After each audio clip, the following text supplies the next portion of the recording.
Hello, hello. Hey, Joey, how are you? Pretty good. You can hear me, right? I can hear you. Give me a minute to do a little bit of house cleaning and we'll get started, okay? You got it, my All friend. right. Thank you. You're Isaac, welcome. I'm trying to bring you up, buddy. As soon as you get a minute, Isaac, that'll be great. I'm going to do some housekeeping things. Welcome, friends, to the longest running poker space. I'm Sherry Pluskota, your host, and I'm happy you're joining us this evening or listening at a future time.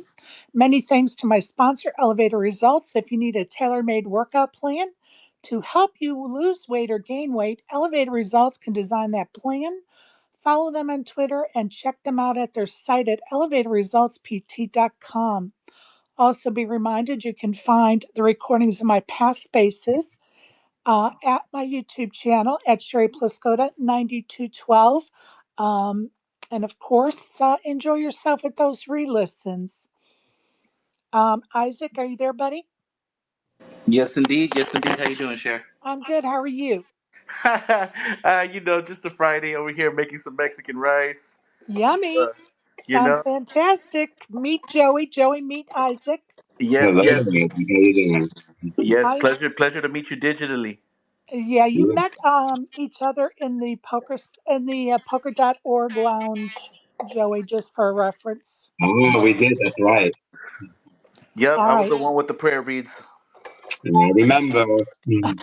All right. I'm going to give a proper introduction. Joey is it Gargiulo? You got it, Oh, Gargiulo. Gargiulo. Was once in the insurance business. He is currently a poker player and author. On his Hendon Mob, Joey is listed. I'm going to shut your mics off, guys. There's a lot of background. Thank you. Appreciate it. Um, on Joey's Hendon Mob, he is listed as having over 288,000 in live earnings with a best life cash of 48,000 for his 10th place finish in the Choctaw WPT $3,500 event in 2022. Joey won his first and only circuit ring by taking down the $400 no limit tournament at Pompano Beach in 2022 for about 15,000. He is also the proud owner of 3 Run Good Series titles and rings. And we're going to talk about the books that he's authored. And Joey is about to start a women's study group, which we'll get into that shortly too. That's going to start on August the 5th with kind of an organizational meeting on Discord. And we will talk about that as well. Before we dive in, I want to let everybody know how they can get entries into tonight's drawing that will take place tomorrow, just because you guys know it's kind of hard to do all that when we're running a space. But the way you can get entries is by retweeting out the space and tagging 3 people. You'll get an entry for that. And then at 2 different times during our space, um, I will take screenshots, and whoever's in the space at that time will get another entry during both of those time stamped moments, so to speak. And many thanks to Joey for donating 4 books, his first 4 of his series. And we're going to get into that series too in a minute.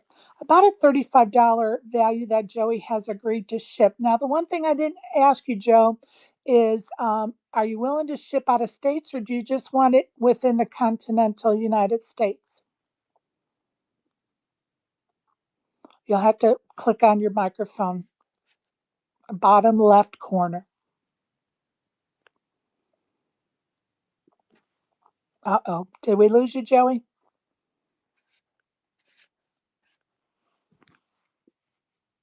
Joey, you He's just still a speaker. I don't know. Can you hear Sherry, Joey?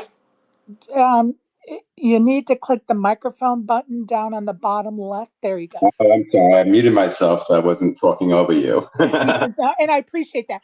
And we tried it. I'm usually the only one that keeps their mic open the whole time. And as people talk and then go silent, they shut their mics off just because sometimes there's background noise that just interrupts our whole process. So just an FYI. But what I was asking is if you're willing to ship your books out of state, out of the borders or just within the continental United States? I can ship them anywhere in the world because they'll be shipped directly from Amazon. Perfect. And we'll have more than one winner, Sherry. We could have three if that works with you. Well, what I had promised was the one winner was going to get episode 1, 2, 3, and 4. Right. And that's what I'm saying. We could times that by three. So three Oh, winners can that'll get be all four books. awesome. Yes. Thank you so much. That's so gracious of you. I appreciate that, Joey. So you guys heard it. Again, let me tell you again, if you retweet this space with 3 tags, you'll get an entry. And then 2 more times during our space, I will take screenshots, and whoever's in here at that time will get an entry. So that would be 2 more entries. So I'll take screenshots at 2 different times. So that would get you 2 more entries. So thank you. And Joey's going to let us have 3 sets of his books, the first 4 of his series, to be clear. And Joe, I'm going to start with some basic, old, boring questions just so people can get to know you better. I appreciate you coming and joining me this evening. So thank you so much, first of all. Thank you for having me. I appreciate it. Absolutely. Now tell us how you got started in poker. Believe it or not, I learned to play poker sitting on my relatives' laps. Grandma, my father, my great uncles, my grandfather. I was pretty much born with poker cards in my hands. You know, I come from an Italian family, and that's a pastime that everybody did during dessert time. You know, they had their espresso and they played cards. Right And on. yeah, and the craziest story I have about that is my grandmother, especially, she would not let me look at her cards until I would whisper in her ear a read on everybody at the table. Sometimes she'd make me crawl under the table and see whose restless leg syndrome was acting up or stopped suddenly. And when I whispered what the tells what I saw, then she let me look at her cards. So you were already honing those intuitive skills as a young boy. I didn't know any better. I thought that's how you play poker. And lo and behold, it is a big part of how we play poker, isn't it? Do you play many variations of poker, Joey? I play it all because back in the day, it was all 7 card stud, but it was dealer's choice, actually. It Right. was mostly 7 card stud, but sometimes it was the cowboy game, which is 5 card stud. It was 5 card draw. And we had crazy things like, you know, deuces wild to one-eyed jacks to follow the queen. And from there, it branched out to 4 cards. And I mean, I play everything except for some of these really crazy mixed games like Badoogie, Badaisy, Dramaha. It's just, I run too well. So I'm the dude that, like when I play horse, I dread the Raz round because I'm the guy that starts with ace, 2, 3, like a perfect starting hand. And then I get another ace. And before by my 5th card, I have a full house. So I hear you. I bet many of our audience members probably relate to that more than they want to. How do you improve your game? Do you take coaching, books, videos? How do you improve your game? I'm 100% all about being part of everything you possibly can be. Because when I view the poker table, to me, it's a mirror of life. It's just a micro little part of life. Everything we see in life, from psychology to the random numbers that come out, to the energy, to emotions, to how we're doing, how we feel mentally, physically, emotionally, it all applies to poker.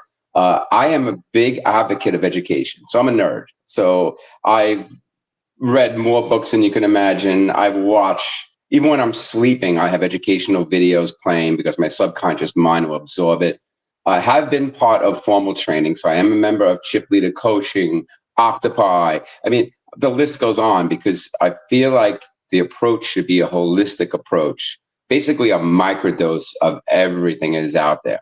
So you have every gear that you could possibly have. I love that. I think I kind of buy into that myself. Um, I think many people do, and I also think that a lot of people don't that maybe should. I think that they would learn more about themselves if they did. Right. I mean, if you ask me where do I gain the greatest knowledge, it's through my mentoring. Because number one, I hear myself saying the words. We have to practice what we preach. We have to lead by example, but we also get reminded of the habits that make us successful that sometimes we forget to do because we are our own worst enemies sometimes. Right on. And that's something I picked up from the business world, from being a business coach, a sales coach for decades. I learn just as much from my mentees as they learn from me. And that's huge. I love that. I know that one of your books that you authored is titled Blind and Bullied, which I Yeah, believe bullied and is, blind. I'm sorry. Yeah, bullied and blind. Oh, Blind and Bullied. No, bullied Bullied and and blind. Blind. Thank you. Thank you. Bullied and Blind, which I believe describes certain events in your life that helped you to become the person you are today. Can you tell us a little bit about that book? Sure. So we all have our trauma. We all have health issues, mental issues, yada, yada, yada. When I was a young kid, I look at it as fortunate because I feel like we're all going to be dished out a fair, square amount of good fortune and bad fortune. That's the yin and yang of life. I was very fortunate that most of, if you believe in luck, most of my bad luck happened at a young age. So when I was young, my parents moved me from Bensonhurst, Brooklyn, which was primarily an Italian and Jewish neighborhood, to literally a neighborhood where Nazis were hiding out in the United States. Like everybody in my class from kindergarten on were blonde hair, blue eyes, and probably a foot taller than me. So I was one of the short, and I'm an October baby, so I was already short than everybody else. So I was bullied tremendously as a child. And I was bullied by life because by the time I was 19 years old, due to a rare genetic disorder, I had gone blind in both my eyes. I've had 3 cornea transplants. I've been on and off blind 3 times in my life. Wow. I'm actually blind in my good eye right now due to a fishing accident and going blind in my bad eye. And if that sounds like the worst thing that ever happened to me, it's not even close. Like one day when my kids were age 3, 2, and 1, I kissed them on the forehead in the morning, grabbed my coffee, my keys, and it was one of those mornings where I didn't spill coffee on myself. I didn't have problems finding my key. There was nothing that delayed me being at the wrong place at the wrong time. And these things happen all the time right near our house. Less than a mile away from my house on a windy road on the North Shore of Long Island, a man fell into a diabetic coma behind the wheel of a truck. And his truck was doing about 80 miles an hour on the wrong side of the road. I'm zipping along doing 40, 30-mile-an-hour zone, we do 40. It was like a 120-mile-an-hour collision into a brick wall. Oh, wow. And yeah, and I had so many injuries. But the worst was I lost a lot of my functional memory for almost a year. I mean, I knew how to get dressed. I knew how to go to work. But as soon as I got to work, which floor is my office on? I had to think for a moment. Which button do I press? Which office door is mine? What's the password? And when you're in a high sales job, where you have to, it's all about memorizing people's names and all kinds of data and formulas and everything else. I lost my mojo. I mean, Right. I still, to this day, have long-term memory that I don't even know, because how could you know what you forgot? You can't. You have no idea. Right. And But I'm going to say you are also a walking miracle, aren't you? I am. And you know what? We're all walking miracles. But Preach. it's just that in my situation, it's something black and white that people can see. Everybody has their challenges. It's just, and the worst ones are the silent ones that we don't know who's struggling. Mine was obvious. It was so obvious what happened to me. But once again, you have a choice in life. You either crawl up into a ball and just say, I'm done, or it's no different than being in the schoolyard getting bullied when you're on the ground getting kicked. When you're that low, Right. the first step up, you'll never gain as much altitude as you gain when you take that first step up, because you're doubling your altitude. And it's just part of our journeys, So I don't really consider myself fortunate. I am, but I'm fortunate because I'm here, but I don't feel like I'm anything unusual. I feel like everybody has their challenges and their trauma. You know, Right. that's part of life. Life would be so boring if we didn't have challenges, wouldn't it? What would we do? It's like, Right. And everybody's challenges are different, but they're just challenges of their own, right? Everybody has challenges. I totally 100%. agree with you. Totally. Um, let's talk about some of your books for a minute. Mhm. I mentioned that you had a series of books, and that series of books is entitled Poker Gods. What was the Yes. inspiration behind you starting a series of books? So when I lost my vision in my good eye, I was sitting on top of the world with a 6-digit salary. I had a waterfront house. I had everything that everything our society says this is what you should have. This is living the dream. But I was miserable. And I realized I was 55 years old. Life is getting, shorter, I'm past the hump, if you want to put it.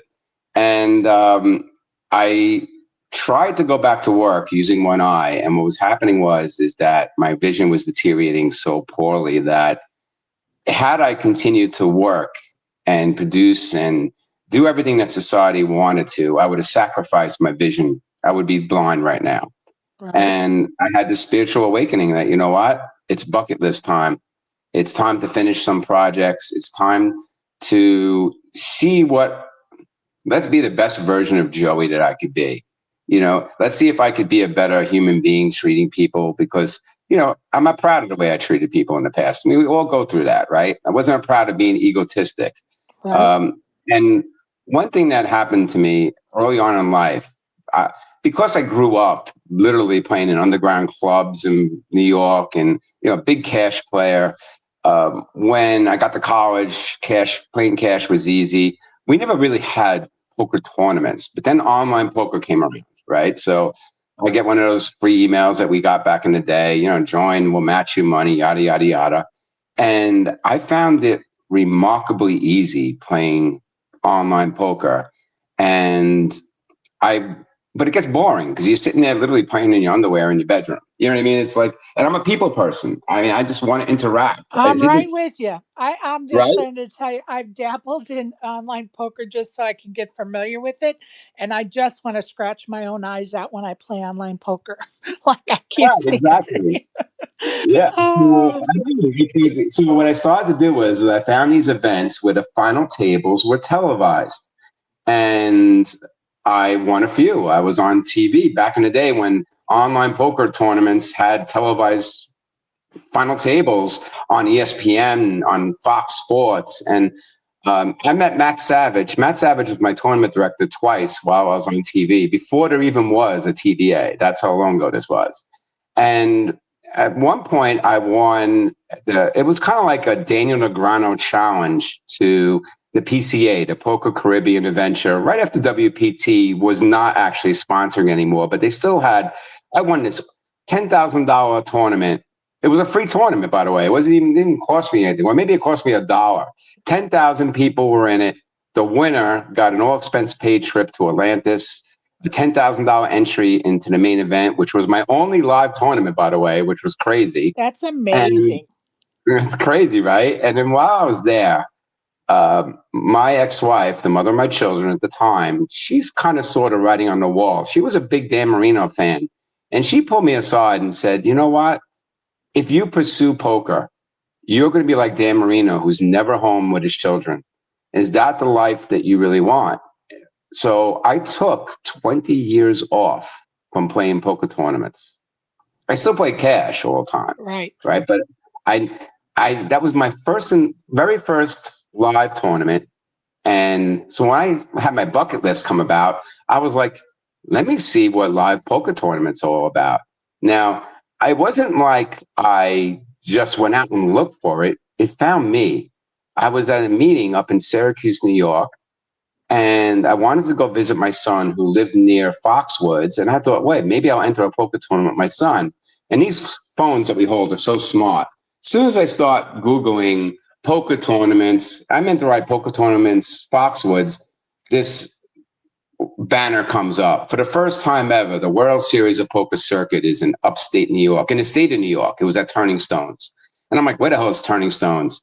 And then I Google it, and it was like 9 miles from my hotel. Like, it was right there. Meant to be. And it was meant to be. I walked in the door. I went a satellite into the main event. It was just like exactly where I left off. So I was like, you know what? And then I had the eye accident right after that. And I was like, I'm hitting the road. And so the way I gauge people's head of mobs is versus my own, but not the way people normally do. I don't look at lifetime earnings, because if somebody's been playing poker for 40 years, obviously they're going to have decent lifetime earnings. Right. I look at it, what's the first cash? So I'm proud to say that I've only been playing live poker for 3 years.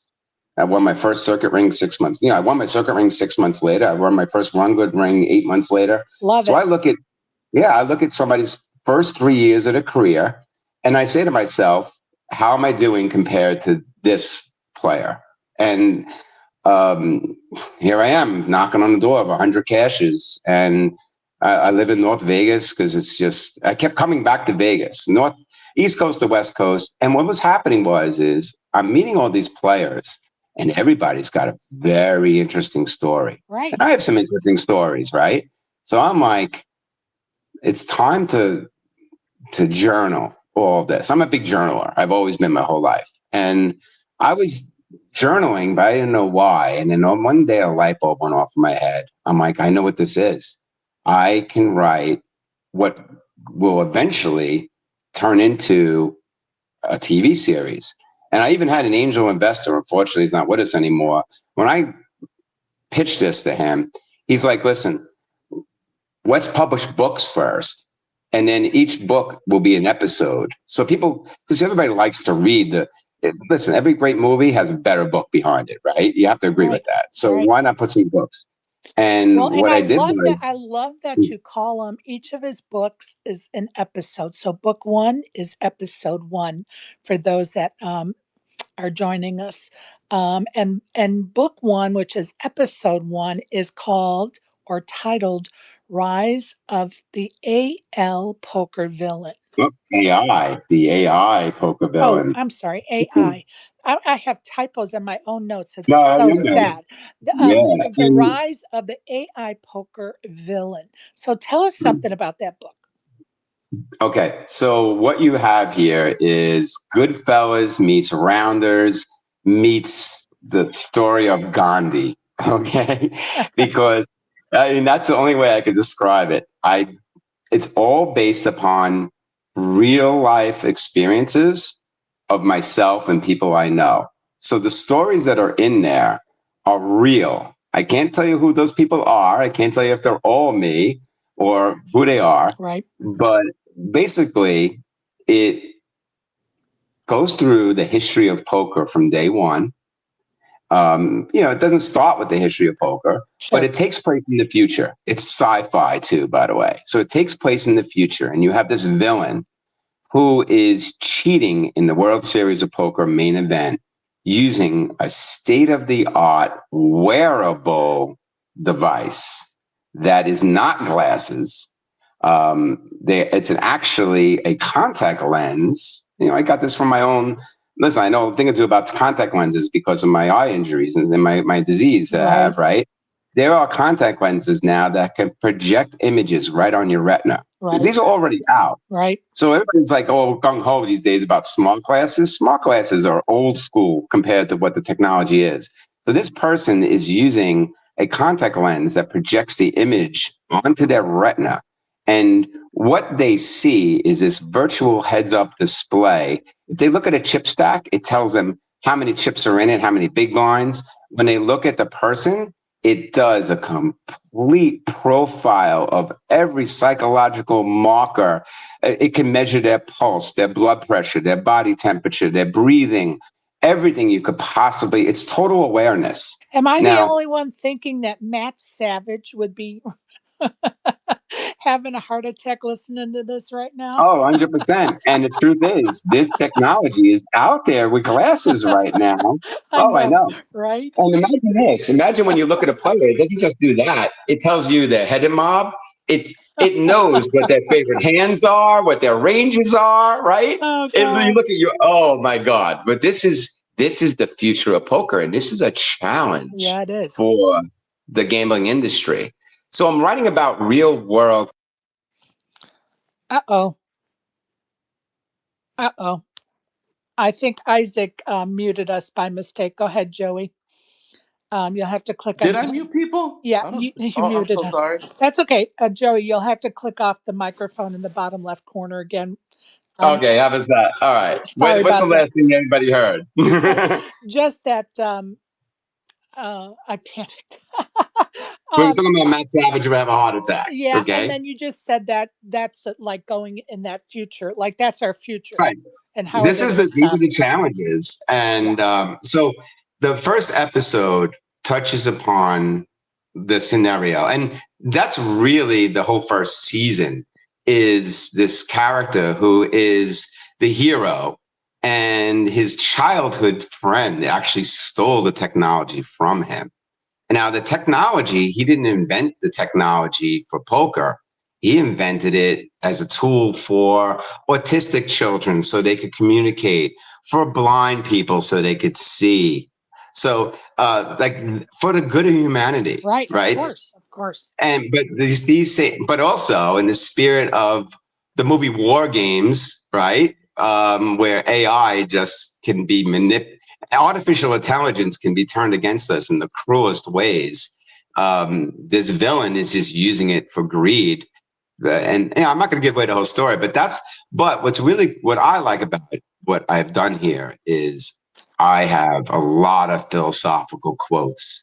Everybody from Sun Tzu and the Art of War to the poker gods are both living and deceased. So you got Doyle Brunson quotes in there. You got Phil Hellmuth quotes in there.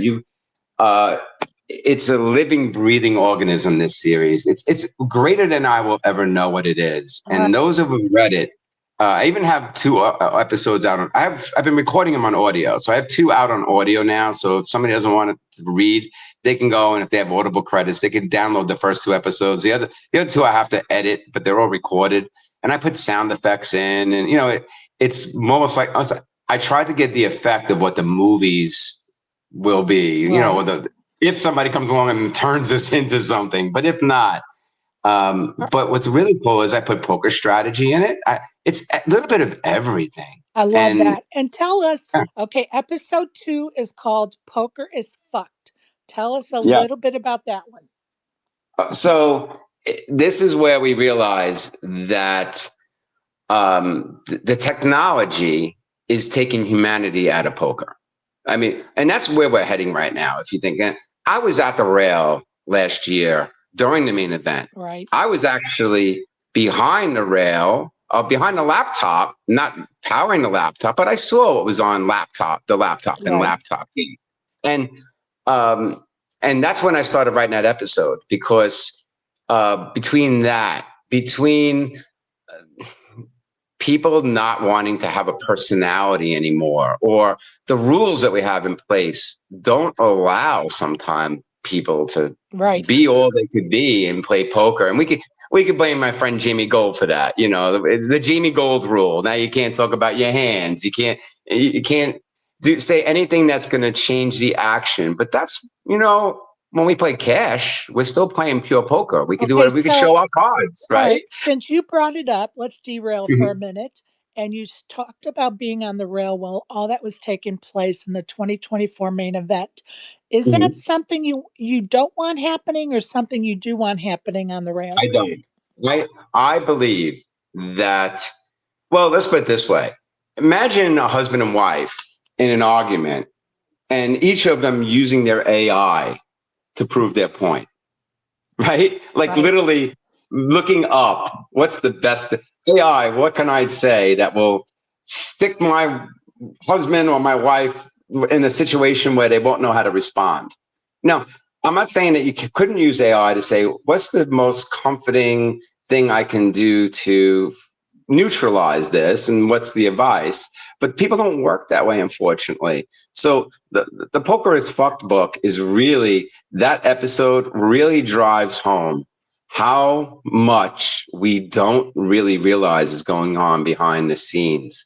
There is more cheating going on in poker than we know. There's all kinds of collusion going on in cash games and even tournaments, but online especially. I mean, and this hits home with me a lot because I was an online player. I lost a lot of money on Black Friday. Right. I lost a lot of money before Black Friday with the whole Ultimate Bet and Absolute Poker scandal.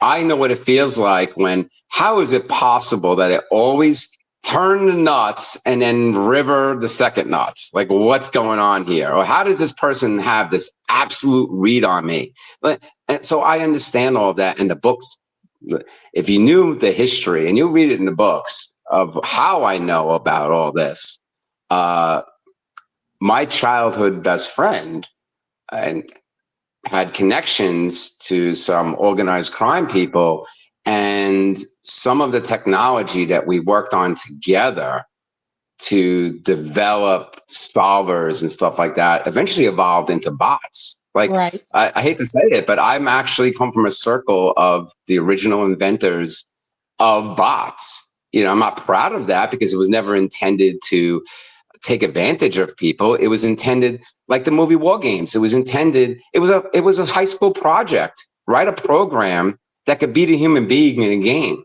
and it turned into a college competition.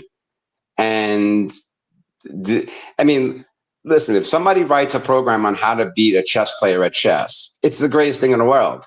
Now, if somebody sat at a chess match with AI glasses, well, that's cheating, right? Right. Or so there's a fine line between it, but all the history behind it is in the books, but it's written in a colorful, fun. It's science fiction. It's in the future, but it's not really. Does that make sense? It does make sense. So let's talk about episode number 3 is Life in Poker. Right. Life is poker. Life is poker. So make no mistake about it. I love poker more than anything because poker is a great testing ground for all of the challenges that we face in life. Everything from our confidence to how aware and alert we are. And there's so many similarities between the poker table and life that cross over in both directions. And I thought that I was alone on that journey in discovering it until I found out a lot of people went down the same rabbit hole as me without even knowing these people. And we all arrived to the same place. And a lot of it has to do with intuition, you know, and it has to do with science. So I might be a scientist at heart, but I'm also very spiritual, and I believe in the bridge between the two, in combining the two, because that goes back to that holistic approach. You can't approach poker 100% GTO. We all know that now, right? But there are some people that are convinced, oh no, you have to do this because the chart says this and this, and you listen. Yeah, if it's two computers playing against each other, fine. But these are human beings with emotions and unpredictable. But on the same token, there was a lot of crazy stuff that was happening to me very early on in poker that I was originally writing off as just, no, it can't be possible. But then when they kept on happening, then I realized there's something more to this. Let me try to see if I can prove stuff. So I got a good example. In my spiritual circles, we very strongly believe in manifestation. Are you a manifester? Do you believe in manifesting? I do. Okay. Now, the poker world is very much aware of manifesting, but they don't acknowledge that it's manifesting. And I'll give you an example. We all heard the term flop leg, right? Absolutely. I mean, who can't deny that flop leg is not a real thing? You're holding ace king. The flop comes 2, 7, 9, 3, jack. No ace or king in sight, but it seems like almost like clockwork, the very next flop, there might be 2 aces or 2 kings, right? Right. Okay. Well, think about this. You're holding ace king and you're basically manifesting, asking the universe, please let there be an ace or a king. Please let there be an ace or a king. So flop leg, possibly from a spiritual point of view, would be the manifestation coming true just with a little bit of delay. Does that make sense? Right. This year I was at the rail, Michael Mizrachi. He's sitting there, the grinder. He's got ace king. And he's all in against the chip leader. He's the second chip leader, Mizrachi, all in against the chip leader. We've all seen this hand. Yeah. And the chip leader's got pocket kings. Yes, he does. Now it's not, and by the way, I'm a 444 person, right? I got 444 tattoo. I'm Angel Assis 444. Mizrachi is one of my fellow 44 persons. He's the grinder 44. And by the way, it was his 44th birthday. He won the poker's championship for the 4th time. Okay. Make no mistake about it. There's something to this. And there's a lot of us out there. Okay. Mr. Chidwick, it was Stevie 444, his online handle. Right. But it's part of a movement that's a whole nother angel number thing that we'll get into if you wanted to. But here's Michael Mizrachi manifesting an ace, but it's not just him. It's all of us, the rail, shouting, ace, ace, ace. Well, obviously, an ace comes on a river. Okay, that's manifestation. Now, from a scientific point of view, they would say, no, it's not manifestation, but what it is this. It's our brains. They're so amazing, our human brains. Make no mistake about it. Consciously, we can't memorize every flop, turn, and river that's come out. But if we sit at a table and watch all the cards that have come out all day long, subconsciously, our brains are keeping a tally on that. So if you ever played Keno or roulette, and they have the numbers that are overdue, or even in the lottery, well, number 5 is overdue, right? It hasn't come out. Our brains are keeping track of that. So sometimes our brains can actually say, there hasn't been a 5 on the flop, turn, or river in 25 hands. Or let's say the odds, for instance, of any card coming out is like 11% or something like that, right? There was a number. It's probably close to that, like, or 19% of the time or something, right? No, actually, it's about 11.8%. Now I'm being a little geek, but I really know it. It's 11.8% time that a 5 will come on a flop, which means if our brains notice that only 4% of the time today there were 5s, well, 5 is an overdue number. So now our brains are telling our conscious part of our brain, play anything with a 5. 5s are coming. So when we get an offbeat hand like Queen 5 offsuit that no chart would ever say play that, like under the gun, we just feel it, right? And we play it, and sure enough, the flop comes like 5-5 queen or something, right? That's the science behind intuition. And this is what poker is life is all about, is that these things happen in real life too. It happens all the time. But on the poker table, it's measurable because there's only 52 cards. There's only 9 players. Yeah. Right. So, all right, let me recap. So episode 1 is Rise of the AI Poker Villain. Episode 2 is Poker is Fucked. Episode 3 is Life is Poker. And now episode 4 is The Seat from Hell. Tell us a little bit about that. So our egos make us believe that we're better than others if you're egotistic. So do you ever sit at a poker table? I mean, we all have, but I'm going to paint a picture for you. You sit at a table and there's somebody that is just dealt the nuts like every third hand. They're hitting everything. Right. Okay. It's not the player. He or she is not a good player. It's not that they're lucky. It's just that they got the seat from the poker gods. It's their turn. Everybody has a turn to draw that seat. But on the flip side of it, we all have to, in order for that to happen, the yin and yang of the world, of the universe, we all have to take turns drawing the seat from hell. the one that always gets rivered, the one that always is second best, the one that goes cod dead for 6 hours. We all have to take turns. So that's where the name, The Seat from Hell, comes from. I love that. Yeah. In the book, it has to do with the character that he basically is in this just incredibly compromised situation that he didn't ask for. He didn't want it, but this is what life dealt him. This is what the universe dealt him. And now he has to, so if you wanted to measure the true strength, the true talent of a poker player, like I say this all the time in life.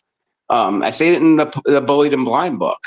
Don't measure somebody when everything's going perfect for them and they're on top of their game. No, the true measurement of every one of us, of every man and woman, of every soul, is how we behave and find the courage when we have that seat from hell, when everything is just against us, when we have not one of those days, not one of those weeks, but one of those years or 2 years of all the stupid, bad things that happen to us. And I think everybody that's listening to this can relate to that, because we have to take turns, and we all have those periods of time. So it's how we pick ourselves up, shake it off, right? Put on our big girl panties and just get out there. Like it's not easy. And that's the true measurement. And you'll find a lot of these people that I've coached a lot of athletes, and you'd be surprised that the smallest little life crisis can derail their entire season. Oh, yeah. Because they just don't know how to do it. They just can't do it. Right. All right. They're so used to just everything being handed to them and everything just coming easily. So it's very interesting. It intrigues me. So that's what that book is about. It's just about all those moments, and how to behave. Well, and I love that. And again, the series is Poker Gods, and there are 4 episodes, aka books, in that series thus far.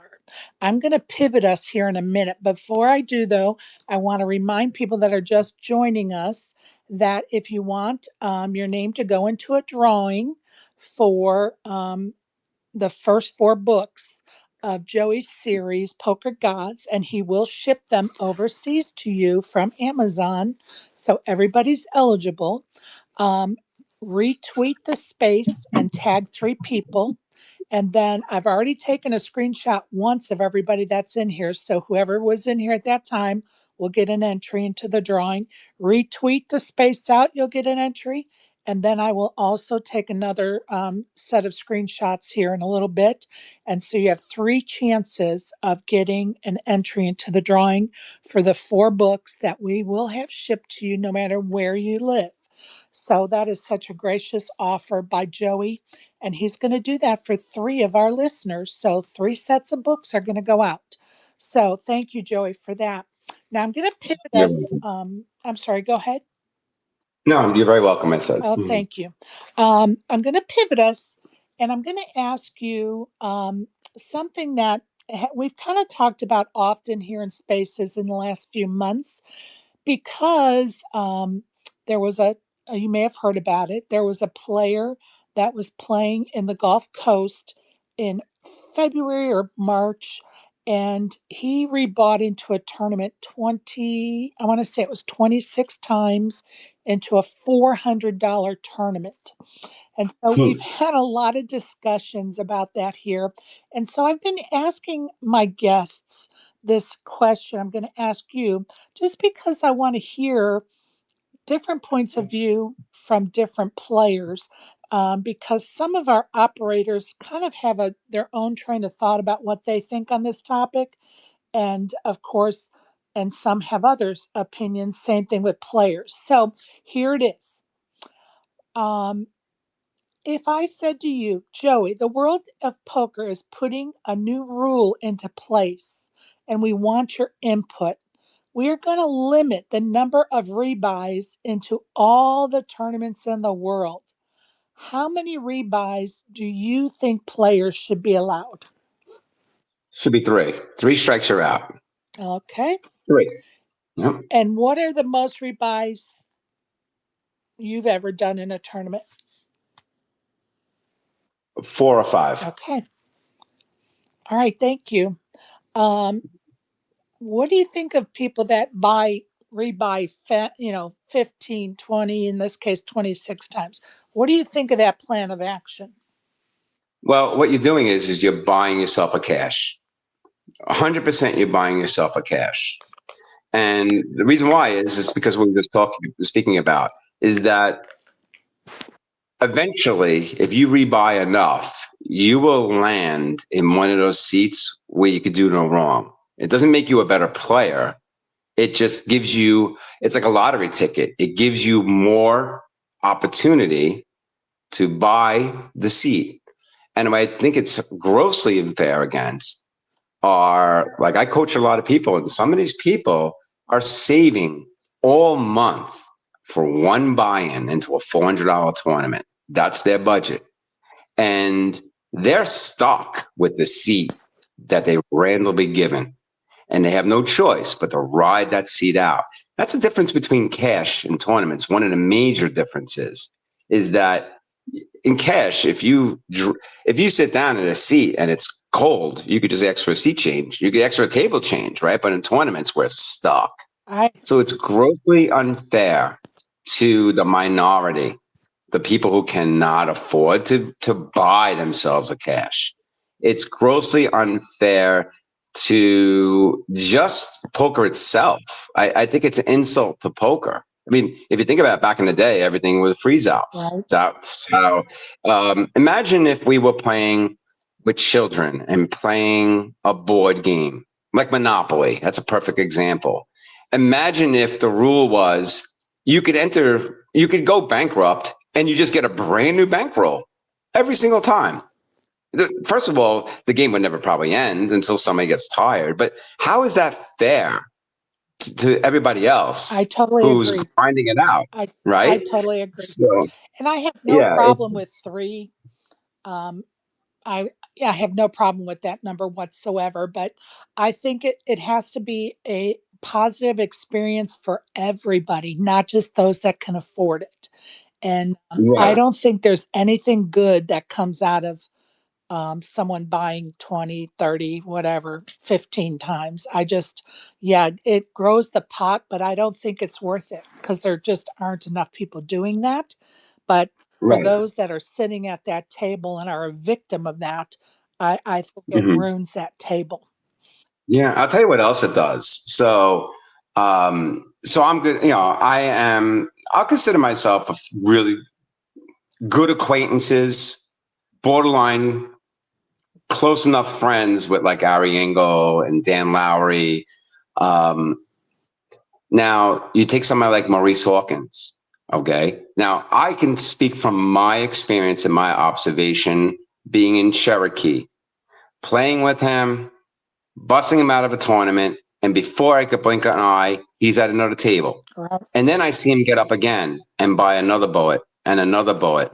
So what now that's doing is that for somebody like Dan Lowry, it's kind of like motivating him. He's like that he has to shoot more bullets because how do you compete Right. against? Now it becomes who can afford to buy the most bullets. Now the interesting thing is that you never see Ari Engel on the rebuy line. It's like he will. It's a learning experience. He'll ride that bullet out down to 2 big lines. If it doesn't go his way, well, there's tomorrow. There's a different tournament. There's a tournament this afternoon, and that's why. I mean, people mock like, "Oh, well, Ari has most of his rings online." Yeah, online's more difficult, but what you don't see him re-entering the same online tournament 18 times. You know what I mean?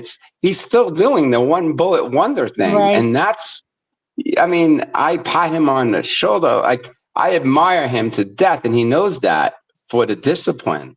But doesn't that make him a better poker player? You know, it's if you take the additional bullets off the table, now that levels everything, and also motivates us to play our stack, play our seat, play our game as best as we could. So, Right on. very interesting question. It's a hot topic. I know it is. Yeah, and I just feel like we need to hear different points of view, not just the echo chamber. Because in the world of poker, there's this echo chamber, and it's 6 or 8 or 10 players, and then nobody else's voice is heard.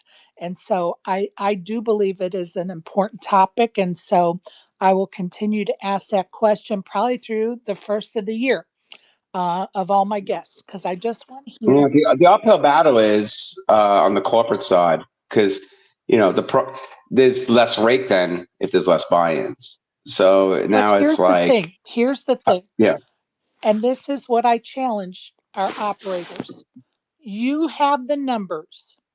How out of 1,000%, 1,000 entries, all right, out of 1,000, and we're going to say people, not re-entries, just out of 1,000 people, how many are re-entering?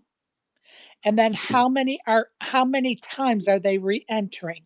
What's the percentage out of 1,000 doing that? Are we going to cater everything in a tournament as far as rebuys are concerned for that 2 or 3%? Or are we going to cater to the 97, 95, 93% that are not doing that? Right. That's a good point. That's a really good point. So, my guess, I would say it's going to be 5% or less. And is that really changing I'm talking about over 3 rebuys. Because I think a lot of Yeah, people do the yeah, 2 rebuys. I agree. It's probably only at 5% over Yeah. 3. And 3 or less, it could be 25, 30% of the field. 100%. I Especially agree. if there's nothing else going on. What else? We woke up this morning. It's a great day. We're happy to be alive. Maybe people don't want to play cash. Right. Why not? Right. And so that's kind of where I'm with it. Yeah, I think 3 is a reasonable number. And I think, and even the person that did the 26 rebuys, he even said 3, I think. I think he even said 3 rebuys, but he'll keep doing it as long as they let him. Well, there you go. Yeah. There you go. I know, exactly. Oh man. Okay. It's not a game anymore. Now it's just, it's It's a fixed. pocketbook game.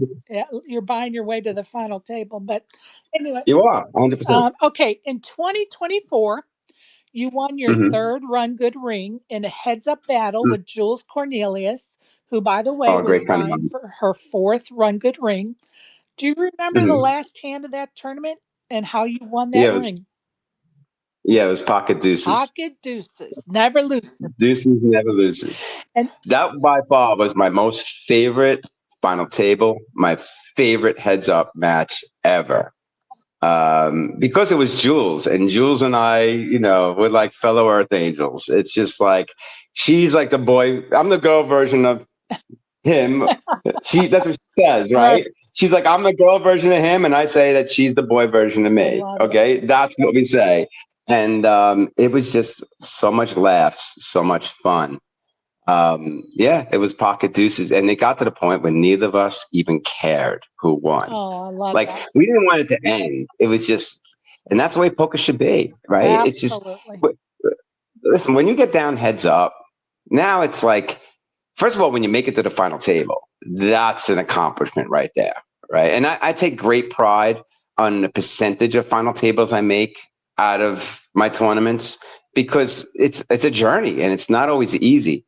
But when you get to the final table, now there's more variables that are out of control because the blinds are handcuffing us, and because the tournament has to end. Right. So, and I have way more second place finishes. I think most people do. Way more second place finishes than first place. I've been heads up for rings like 10 times probably, right? And I have 4. So but who cares at that point? Like, my biggest thing is, I love when I'm heads up with somebody for a ring who never won a ring before. Because I'm the guy taking selfies with them and welcome to the club. Right on. Yeah. Right. I mean, that's the way it's supposed to be. Absolutely. It's for the good of poker. Absolutely. And I brought up Barry. Barry, before I switch gears, did you have something you wanted to add to the conversation? But please meet Joey. Yeah, how you doing, Joey? Great story. No, I just had a couple of other questions. Whenever you're ready to get off the rebuys. Yeah, go ahead, Barry. Nice talking to you. Yeah, you mentioned New York City Underground. What years were that? Or do you remember where you played and whatnot? So I live in North Vegas, but my fiance still has a house on Long Island. I am very fortunate. I'm 57 years old, and both my parents are still alive. So I go back to New York 4 or 5 times a year. I play out in the island. Do you play out in the island? Or Yeah, you're playing in the city? Yeah. So right now, I still play in some clubs on the island. Back in the day, there were some clubs they were either in the Coney Island section of Brooklyn or in the Bensonhurst section. And I played in them right up until I was about 25 years old. I did play a couple of games in Manhattan and I can't, for reasons that this is being recorded, I can't exactly mention because of the, legalities of New York. But I did play on the Upper East Side on a rooftop kind of place. So if you kind of near the park, if you can imagine where that is, all right. There's a club up there. And I'll tell you that, and I write about all of the underground in the books. You would love them because I write about everything. I was born into a situation that I didn't know I was in, where what I thought was normal wasn't normal. Like, I didn't know poker was illegal. Like, because nobody of us, you don't raise when you're a kid, they don't say, okay, these clubs are illegal. Like, it's like when people are born into the mob, they don't say, hey, son, like if you ever watch The Sopranos, the children had no idea, right? That's really what it's like. Like, the family shields the business from the children, but the children just think this is normal. It's very interesting dynamics to the underground for sure. And when I went to Texas, I lived in Texas for over a month, and the reason why is I was constantly finding myself in a Choctaw at the Rant, and it became very apparent to me that the road to any final tables in Oklahoma are through the Texans players. So I didn't just want to learn how to play against them; I wanted to learn how to be one of them. So I lived in Texas for over a month, and I played not just in the social clubs, but in the underground. And it's exactly like New York, like to a T. Like, you can't even make it up. yeah. I don't worry about the statute of limitations. I'm Brooklyn born and raised, and I ran a lot of those games in New York underground. So So if you saw a picture of me now, you wouldn't recognize me because, believe it or not, I used to be a 300-pound balding man. I had one of those sleeve surgeries done and lost a lot of weight, shaved my head. And you remember the movie Benjamin Button when the character ages backwards? Brad Pitt, right? That's me. Like, I'm so fortunate. I look 10 years younger now than I did, 10 years ago. It's like, but I'm sure if you saw a photo of me, you'd be like, what? Like, this is insane. Like, I know this dude 100%. I mean, the name's got to sound familiar to you. Joey Gargiulo, right? Like, come on. yeah, it definitely sounds familiar. Like I've been around since the early days of the Mayfair, way back when. So I'm Right. slightly older than you. I mean, I look the same. You could click on my profile. I'm going to take a look. Yeah, I'm sure we know all the same people. And that's the amazing thing about poker, right? How small of a world it is. I love it. Yeah, I mean, I got a Yeah. great story. When I was in the main event in Choctaw, Oklahoma, there was this Asian man wearing glasses, and I'm wearing sunglasses, and I'm involved in a very crazy hand with this person, and I got that intuition again. I don't know why, but something's telling me to fold my two pair. And I find out that the person had a set. Fine. Now we're down to the last two tables, and Poker News is covering this whole thing, right? And I have king, queen, and the flop comes king, 7, 9. And this person jams on me. It's the same person.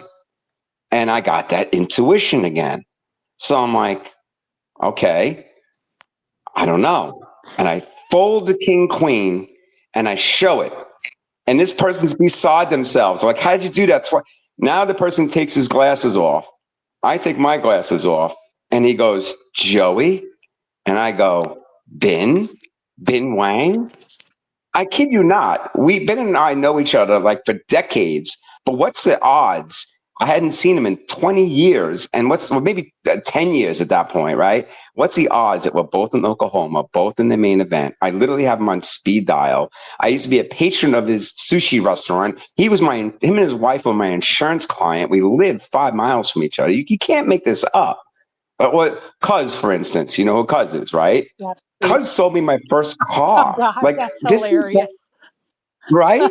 When I was 18 years old, he sold me my first car. Can you imagine I can actually. 40 years later? Right. You can't make it Oh, I up. love it. It's just, That's I know. hilarious. This is my journey. My journey is full of all these colorful coincidences, and I just learned to not even act surprised anymore. You know, Okay, that's why it makes Barry. I definitely know who you are, 100%. I love that.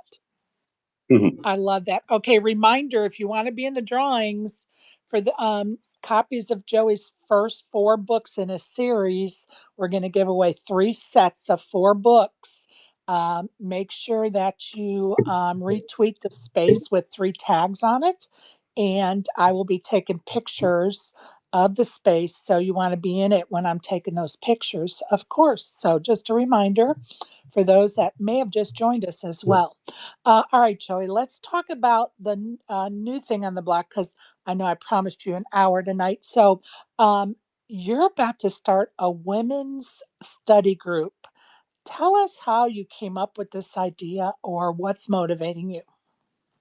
All right. So, um, as somebody that was been bullied my entire life when I was younger, um, like most people who have been bullied, we kind of have to root for the underdogs, right?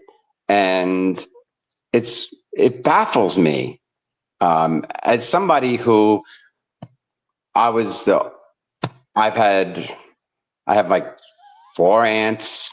I have uh, 2 daughters, 2 stepdaughters, a boss that was a daughter. Like I'm literally surrounded by all these women between my grandmothers. I'm not shy to say it. I am very much in touch with my feminine side and very much understand what the struggles of what women go through. Yet women, scientifically, people don't realize that there are 5 reasons why women are actually built inherently to be better poker players. One of them has to do with superior emotional intelligence. Science proves it. The woman can read subtle shifts in energy and body language. It's all part of evolution in order to protect the family and the young, right? Women are much better at deep pattern recognition and intuition, right? The sick reads and the gut Right. feelings, those subconscious patterns. Women are biologically wired for it more. Females are biologically wired for it more than men. Um, Listen, I was married twice, and I know that women have much better tolerance with patience, with discipline, uh, more long term thinking and planning. Like these are all attributes, right? Risk assessment, delayed gratification, not celebrating too soon, timing. These are all attributes that are great at poker. Women tend to be less ego, right? They're more adaptable to poker. And sometimes it's not by choice, it's because they're the minority at the table, right? And then believe it or not, there are actually hormonal advantages in high stress spots. Studies show that in high risk moments, testosterone can spike impulsively and cause aggression that can get men into trouble.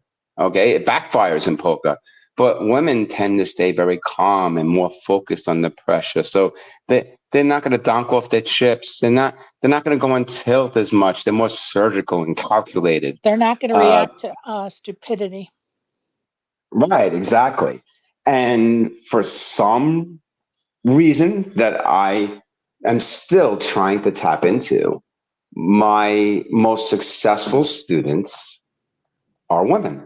They just, maybe because they're more spiritual and I'm spiritual, I don't know what it exactly, whatever the secret sauce is or the formula, it's just, there's something about my mentees that are women, how well they do. Like I had a dealer, Tracy Osborne. Right? A lot of people know her in the industry. She's very active in the different poker women's events and stuff. She's from Arizona.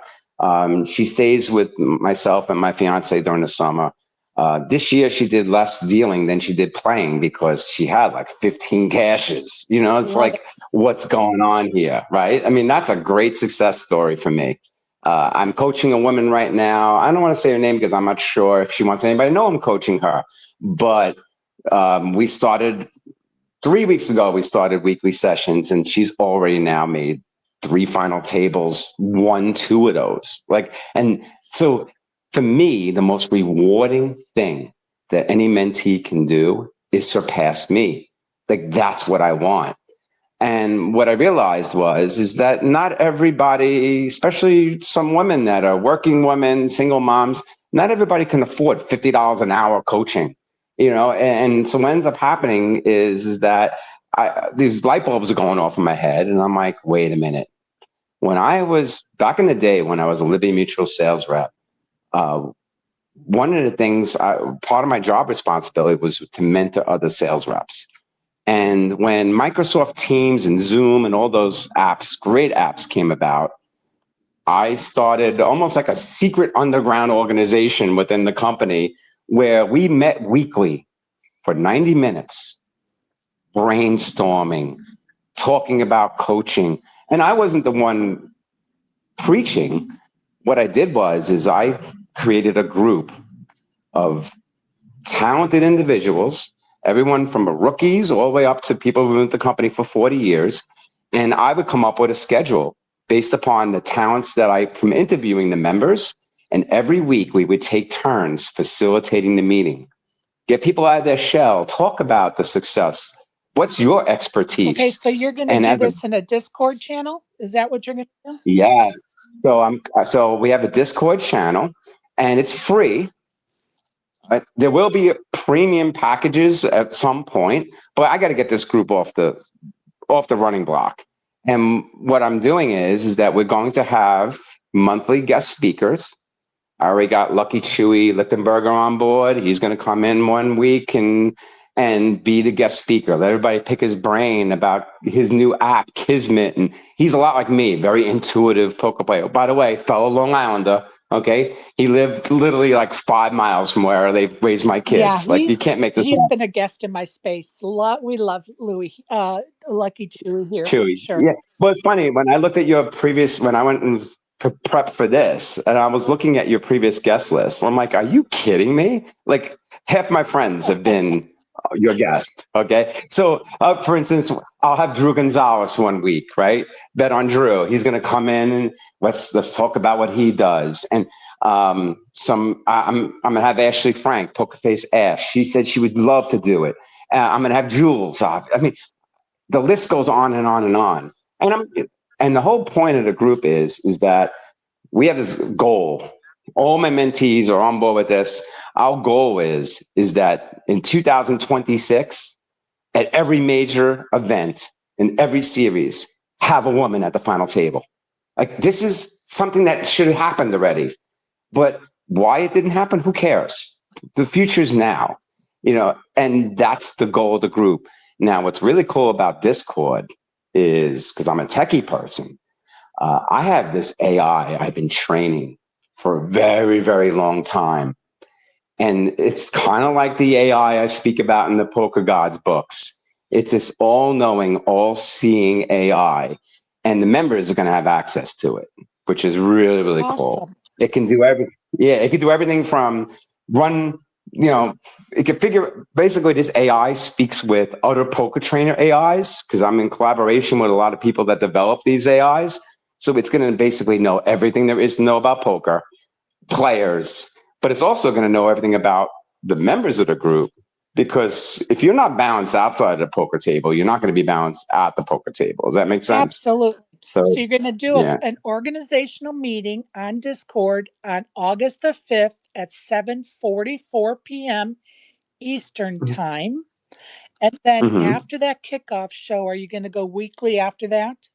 It's gonna be weekly. If Tuesdays work for the group, and the meetings will be recorded for the people that miss it, but it's going to be weeklies every Tuesday. Okay, and then I know you alluded to it earlier that at some point it's going to be a behind a paywall. What is like your goal for that? 3 months, 6 months, or what?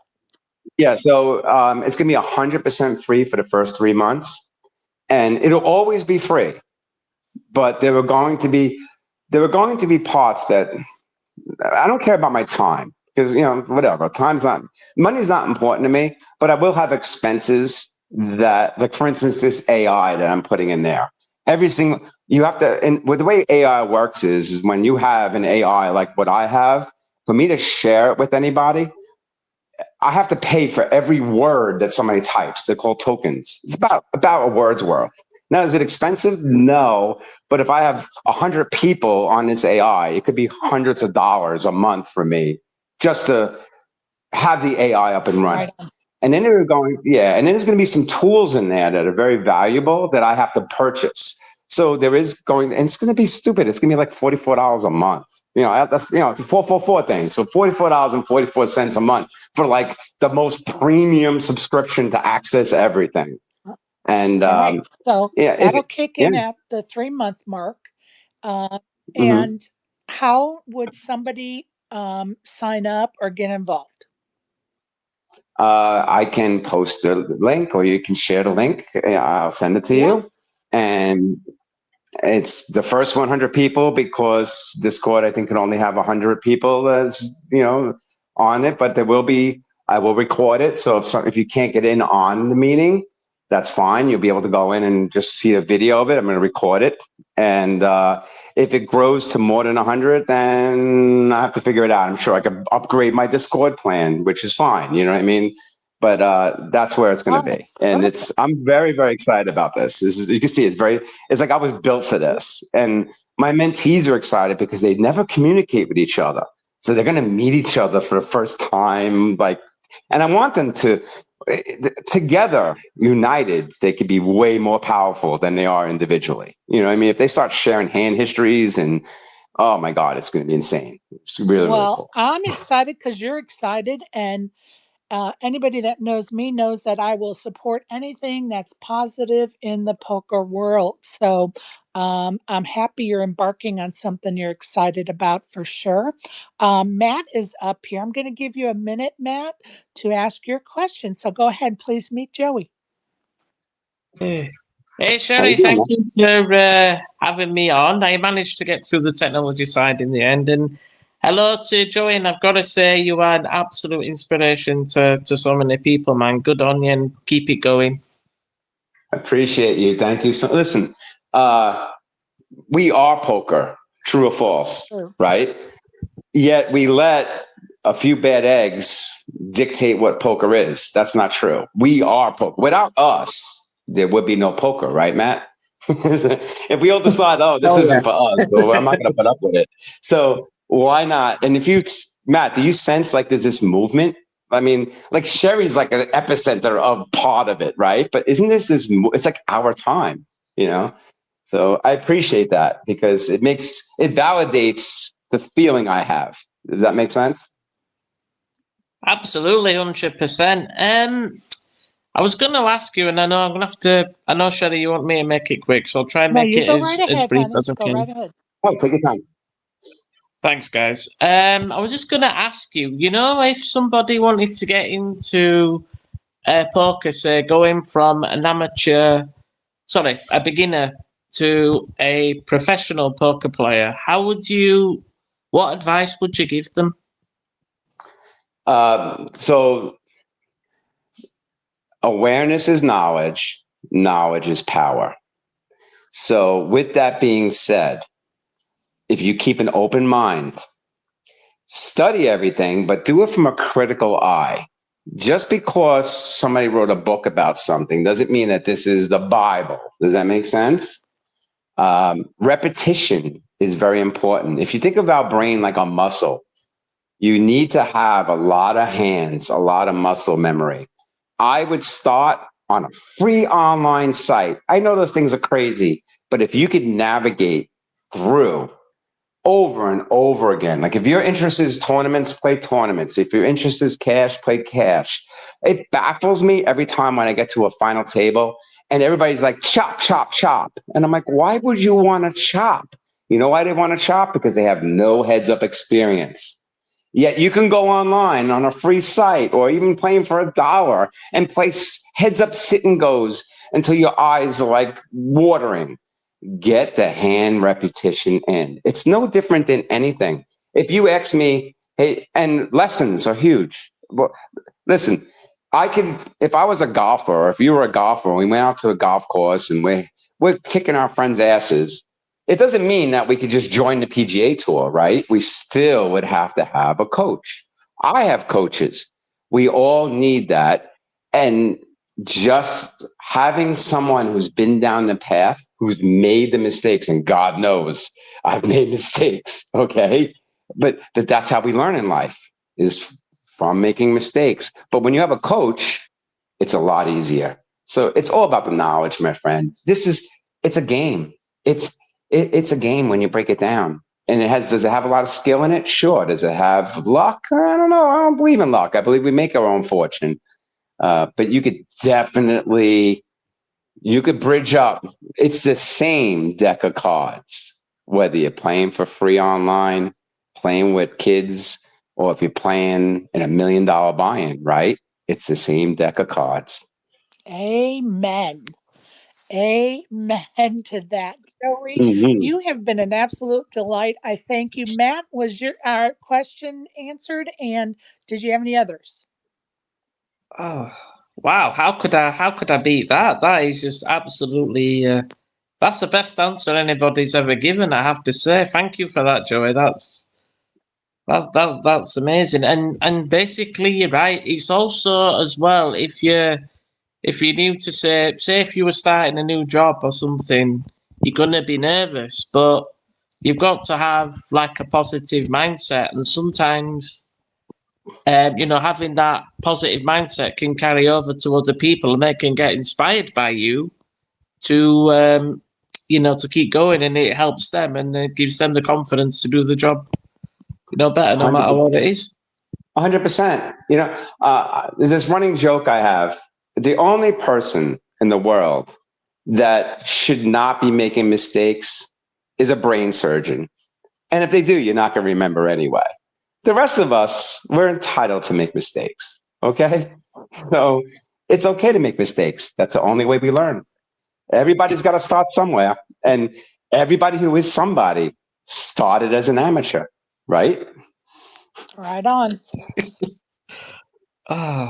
I cannot beat that. Anyway, Sherry, it's been an absolute joy and a privilege. Joe, you've been an absolute pleasure to talk to as well. Good luck with whatever you're up to, and I wish you all the very best.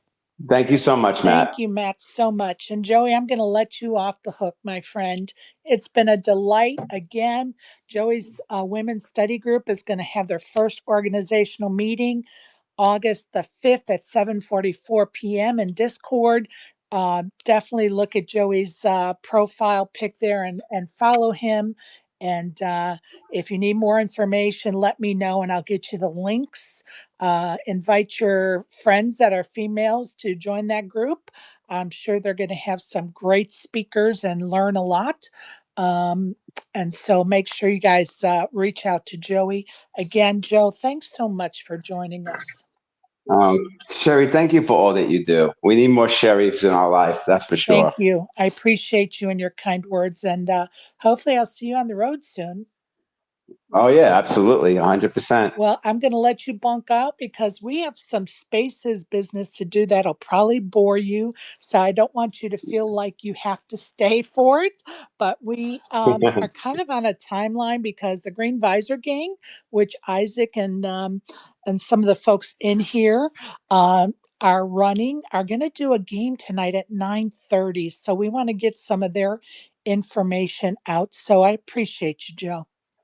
What is that game? Ooh, here we go. $20 buy-in on Club GG. And tonight they're actually doing a special game. Isaac, you want to tell them? Yeah, we're running a $20 buying game. It's 500 guaranteed. We are about to do that in let's say about 40 minutes. Yep, at 9:30. Yep. Love if you And join where us. does one find a link to this game? Do you have the Club GG app? I do. Okay, cool. I'm a poker player. I got every app you can imagine. Ones that I don't You even know like. what, Come on. Joey? Funny you say that, man, because for like the last 3 years we've been running this club, and every time we bring up Club GG, people are like, "Oh, I don't play in Club GG." You're like one of the first to say you have that already. I love that. Um, our server number is 515092. Hold on, let me write this down. I am going to invite you. 515092. That is correct, and And I've how do we fund this game? what you do is you can send in your donation either in crypto or other means that we have. I'm going to invite you to a chat. I'm following you. If you could follow me back, I could message it to you real quick so you can get in there. All right, awesome. Sounds good, I my love friend. it. All right, I'll let you guys go. Thanks, Joey. Love you. Say hello to All right, thank Colette. you. I Yo, love and you. I just want to say really quick, Joey, just amazing thoughts, man. Like, you know, we had a similar conversation like this before the WSOP with another friend of ours here in Spaces, and everything that you were talking about resonates 100%. I definitely want to read your books, and I'm sure there's like tremendous value to be gotten from them. So I I'll appreciate definitely that. reach out to Listen, you. we all learn from each other. It's all part of the journey. That's right. That's right. I love it. Thank you. All right, be kind. If I could get in this game, be kind to me. All Hey, we do hope you join us, man. We do. right, you got it, my We friend. love new I'll people. talk to Joey, you later. before you go, what's your Club GG name so I can approve you into the club? Oh, that's a good question. I'll send it to Isaac, okay? Perfect, perfect. And thanks for the great interview and sharing so much insight with us tonight. You got it, my friend. Thanks, Joey. All right, I'll All talk to you right. later. Look forward to it, bud. Look forward to it. All right, bye-bye. Okay, you guys. So let's talk about a couple of things I've been getting some DMs about today. First of all, some of the questions I've been getting today is first of all, how long have you guys been hosting games on Club GG? We've been hosting games on Club GG as Green Visor Gang Yes. 3 years in August. Thank you. since November of 22. Yeah. Okay, thank you. And for those that are making all these outlandish accusations about me, let me just set you straight. You know, it's so sad that you spend hours a day talking about me, that I live in your heads, that you have to talk to about me for hours. Are you that jealous of what I do? I mean, you're really pathetic. You're not men because men don't act like this, but you are pathetic, that's for sure. I support Isaac and Mac and D Man and all the rest of the Green Visor gang and Michelle's here because they're doing something innovative. They're actually doing something with their lives and they're doing something to make a positive impact in the poker world. They're trying to bring the NFT world, the crypto world, and poker world together, which is very innovative. I don't know about crypto and I don't know about NFT, which you guys all know if you've been listening the last 2 years. Why I say that? Because I don't care about those things. I'm not interested in them. And something tells me in the near future I'll probably have to get a little bit interested because somebody talked to me about something in Vegas that's going to be happening. But honestly, it's not my world. But I do, as those that have listened the last 2 years, support people trying to do something positive in the poker world. Doesn't mean you have to support it, but it's okay that I do, and it's nobody's business but mine. So you little haters can just fuck off with all your conspiracy theories. You should really be wearing tinfoil helmets because tinfoil hats I don't think is enough because y'all are crazy. With what I've been getting DM'd about the last hour, all I have to do is laugh because you're trying to make insinuations and you're trying to create lies. And you know what? All of that's going to blow up in your face when you get a letter from my lawyer if you keep it up. That's not a threat, that's a promise. And my lawyer will send letters to Canada and the UK and the United States, Las Vegas, California, New Mexico. they have the connections to do that. Why? Because they're lawyers. So it's okay.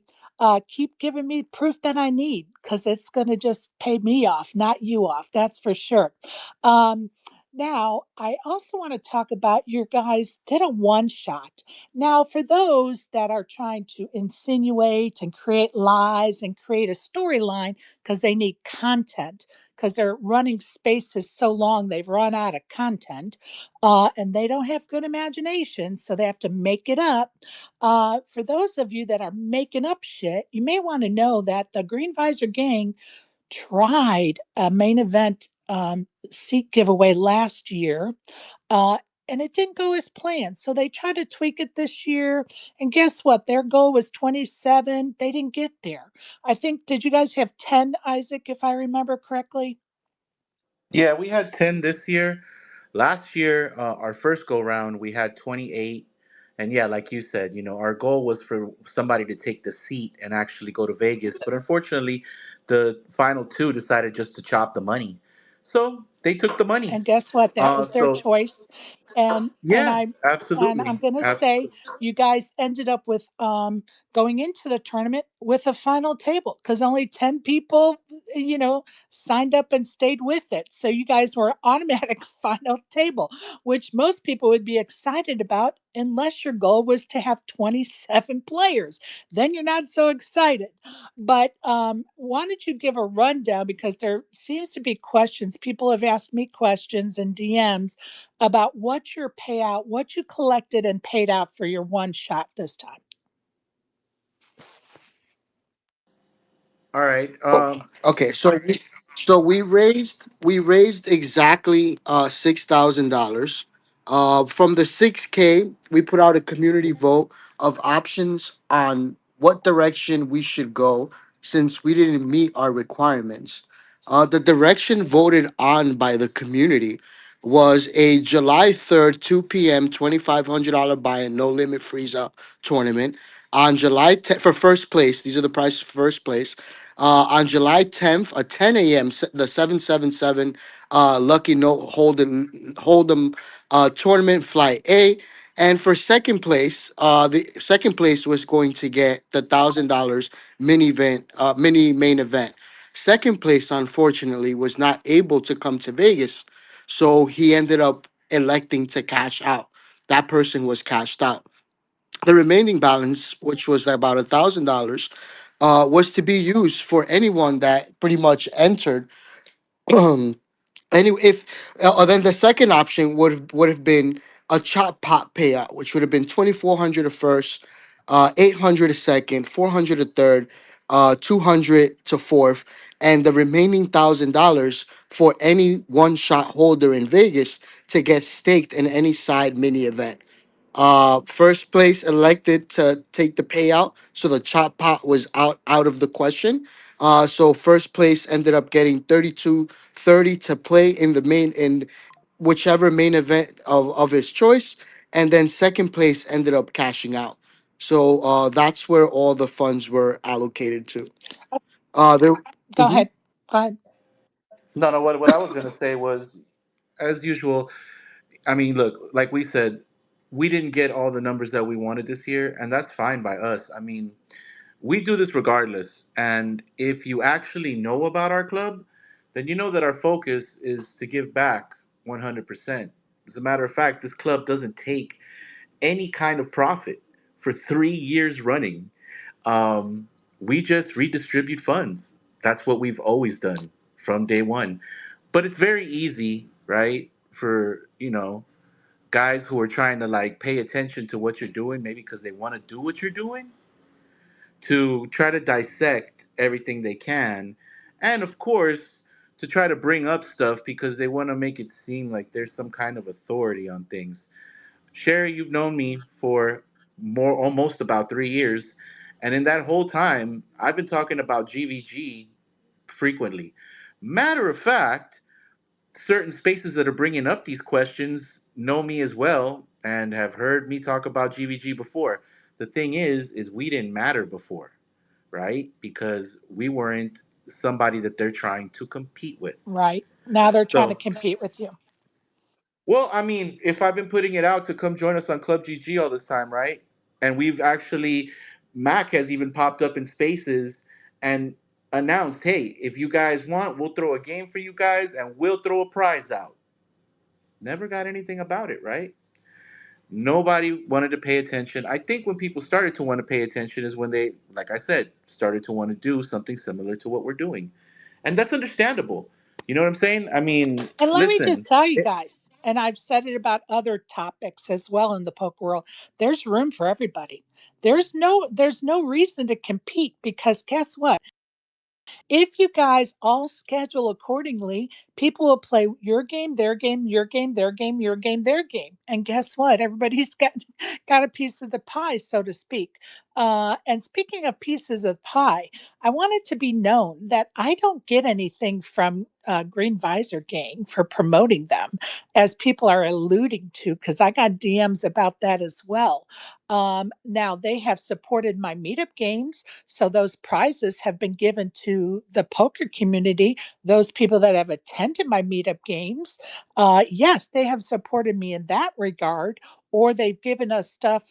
Last week, we had the last, or it was 2 weeks ago, we had the last summer space of the WSOP coverage, and Mac was so gracious to come up and give us a deck of cards, a t-shirt, and a hat to give away that day as kind of a closer to our summer coverage very graciously. And I appreciate all the support from the Green Visor Gang. And for people to allude that I'm getting a kickback or paid, fuck y'all. I lose money all the time. Like I'm shipping t-shirts that people won that arrived to me after the meetup game. I'm shipping those out of my pocket. When I have a book that needs to be shipped that maybe somebody won in a drawing that I did on air, I not only bought the book sometimes or the book was donated, I paid for the shipping of the book. So for people to allude that I'm making money, fuck you guys. Like, fuck you guys. You should be ashamed of yourself to try to attack me or others that are trying to do something positive in the poker world. Your words are a reflection on you, not me, not the Green Visor Gang. What you guys are saying is a reflection on you and tells the people, if they're smart enough to listen to what's being said, it tells them a lot about you, not me, not anybody else. Your words talk about you in volumes. So go ahead. I think Miss Shea was next. Yeah, peace and blessings, everybody. Um, what I'm starting to see, especially from today, those people over there that's talking this bullshit, those are the same people that tried to smut Fats, and he corrected them. You know, he had receipts, all the good shit, and now because he's doing this with us, all of a sudden they're looking into how GVG is allocating funds for payout to the community, and they're acting like if you read the flyer, it would have told you join the Discord, because you can't even play the game if you're not in the fucking Discord to be able to get the rest of the information. So I was in that space over there with those piece of shits, and I tried to come up on stage, but they were too bent on trying to attack my brother. And I'm not one to sit back and let you do that. And I think that's probably why they didn't let me up, because Well, they're going to I always got time when it comes to my people. Like, I don't care about my ex getting shut down, none of that. I really go hard for those that I love, and they could kiss my ass. And we know what we got going on over here. and everybody that's been a part of this journey knows what's going on over here.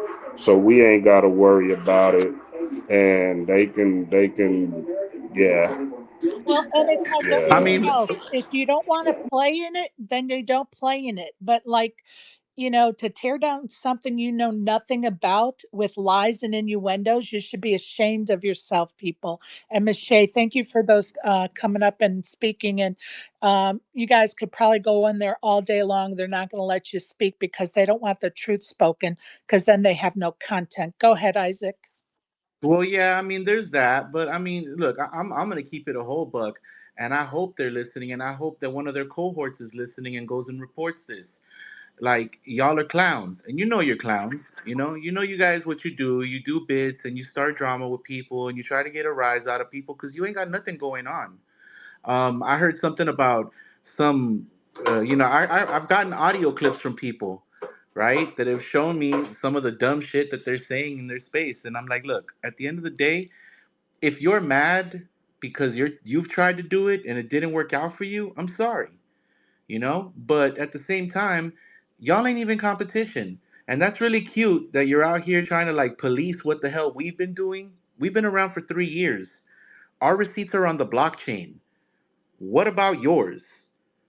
You know, ta- I don't even want. I'm not even going to get into that, right? Because I know enough. so And yet, Asimov, I hold on sorry. a second. Hold on a second. Give me a sec, Mac. So my whole thing is this: is that at the end of the day, keep doing what you're doing. If you can make it past 3 years of doing what you're doing, come holla. I will have a wonderful conversation with you. But trust me, you're just starting to do this. And you're probably doing it because you saw what we do and now you want to be a part of it. Just like trying to throw your own meetup games. It's all the same thing. I'm sorry you didn't think of it first. I'm sorry you thought of it 10th. Okay? That's just what it is. Like, I love all of this because this is free advertisement for us. Again, we don't have any backing. We don't have any this, that, or the other.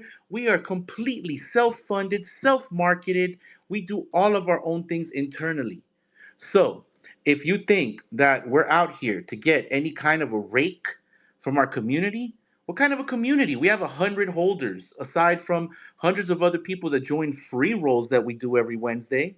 We have 100 loyal followers that are right there with us, who participate and sponsor the club and receive all the benefit for that.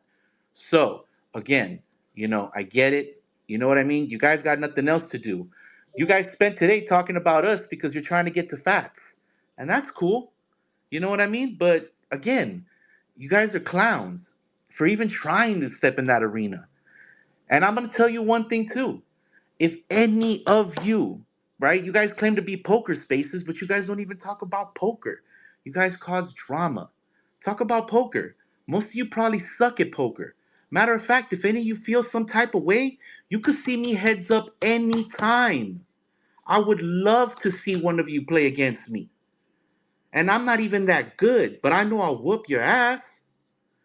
So now that I've said my Go piece, ahead. again, Go ahead, Mac. if anybody's got something to ask, please ask All it. right. So I want you guys to understand that we come from one of the most criticized spaces, Web3, where every single dollar in and every single dollar out has a timestamp.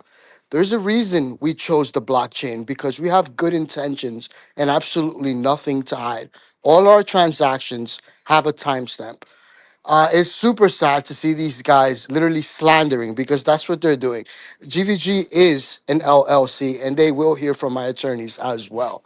I have zero tolerance for that type of behavior. Uh, us as a club, we can open up our club to everyone, but we don't want just anyone in our club. We're really trying to create a movement here, elevate each other's gameplay, better our chances into getting into high level paid events at discounted prices. We take pride in what we do. Like Asimov said, man, we bootstrapped this entire community for the last 3 years, built on straight passion and doing the right thing.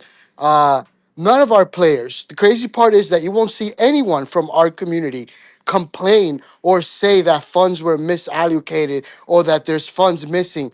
Everyone knew what our intentions were from day one. The GVG manner is what we've been wanting to do from the beginning. If person did not want to stay at the Airbnb, they could have communicated that. But everybody was with what we were trying to accomplish. And like I said, we're not in a rush. Next year we're gonna do it bigger and better. You know, we've collaborated with Poker Go. They're not just gonna collaborate with just anyone.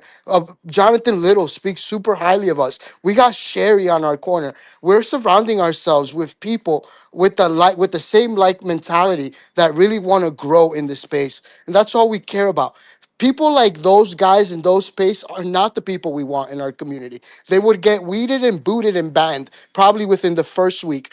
So, you know, regardless if this would have happened or not, they would have joined. Like Asimov said, they probably would have got banned because we know what the environment we're trying to cultivate here, and that's not it, what they're doing.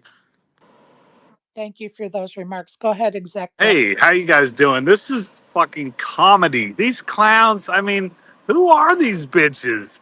I mean, you know, when people try and be successful in life, there's two types. Some that do good and take control of their lives and work towards being successful, and others that just want to slam everybody else so that they rise to the top. And it's obvious what these clowns are trying to do. They have nothing. They have nothing. And all your words, Asimov and Mac, are true, but not even needed. We don't need to defend ourselves to these bitches. I mean, punk bitches. You know, I mean, I'm a nice guy. I'm easy to get along with, but I have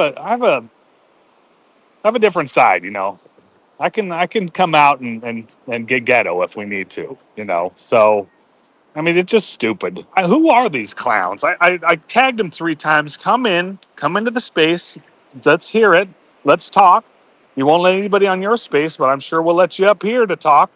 And but no one's I gonna mean, show up. I put out an open invite. I put out an open invite to him, exec. But the thing is that most of them are like such So despicable who's down at the characters, bottom of the right? room right now? Who's CG? I don't recognize Mhm. him. No offense. Are you part of that group? Omar's Lies. Who's that?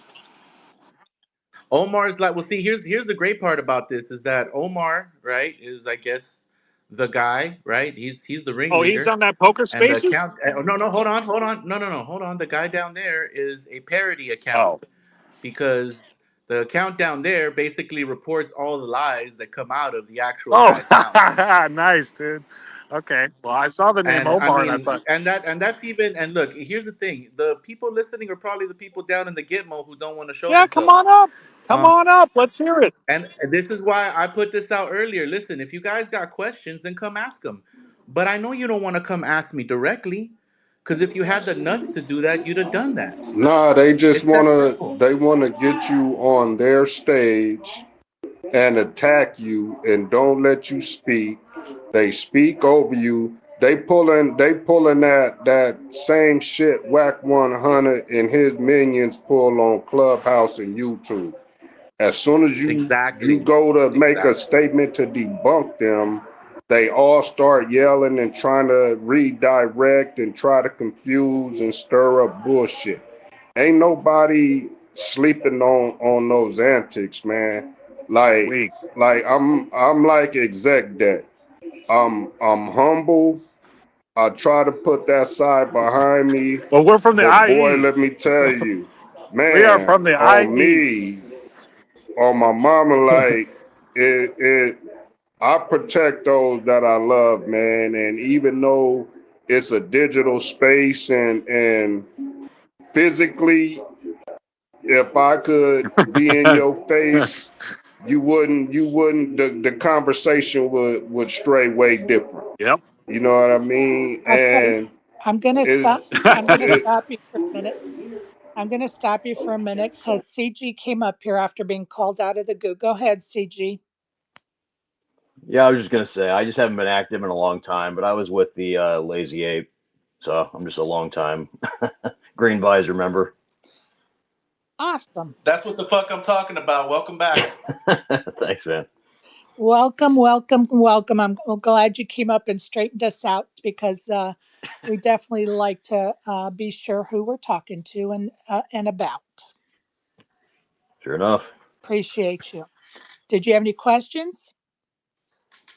I was trying to get in the game tonight, but I haven't got. Are we still sending stuff to like the tagged address in the Discord?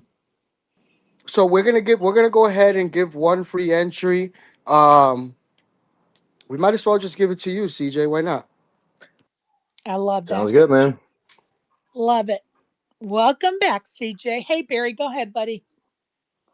Yeah, I just wanted to say I come. I may not look it, but I come out of the dark side of Clubhouse from the WAC 100 days and Freddie Roosevelt and the Million Marathon and all those crazy spaces, all this shit, whatever they got now, the jumbotron, the goo, the back channels, everything is stolen from those old days. So that they haven't had a piece of original content since they've been doing spaces. But it is what it is. You got to pay it no mind, not give them any oxygen, not feed into their fucking nonsense, and they can go fuck themselves. Amen. Preach. Preach. And see, that's the bonus when you block people. You don't see how they're ridiculous and stupid tweets. So, um, and it's great. Like it's great. Today, I spent most of the day and yesterday making plans to go to Rome, Italy, and Malta. So, I definitely am getting excited about that trip and seeing the Colosseum and seeing the Sistine Chapel and St. Peter's, and yeah, it's been a great day. So, anyway, anybody else have any more comments? Anything else they'd like to bring up? I just want to say I love you, Sherry. Appreciate everything you do. Keep it up. Block out the noise, my sister. You know, I got your back as well. And we're going to keep pushing, man. To hell with these clowns.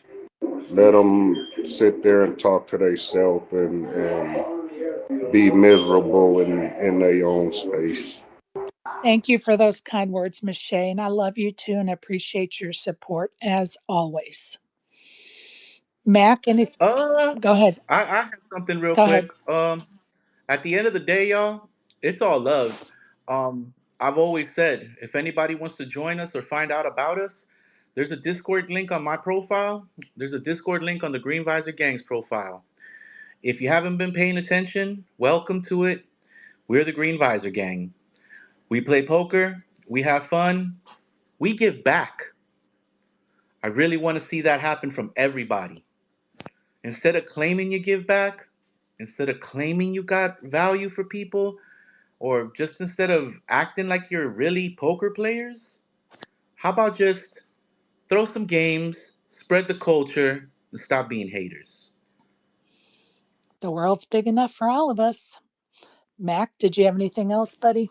Yes, I look forward to one day seeing one of our holders with a World Series of Poker bracelet or a WSOP ring. GVG is not an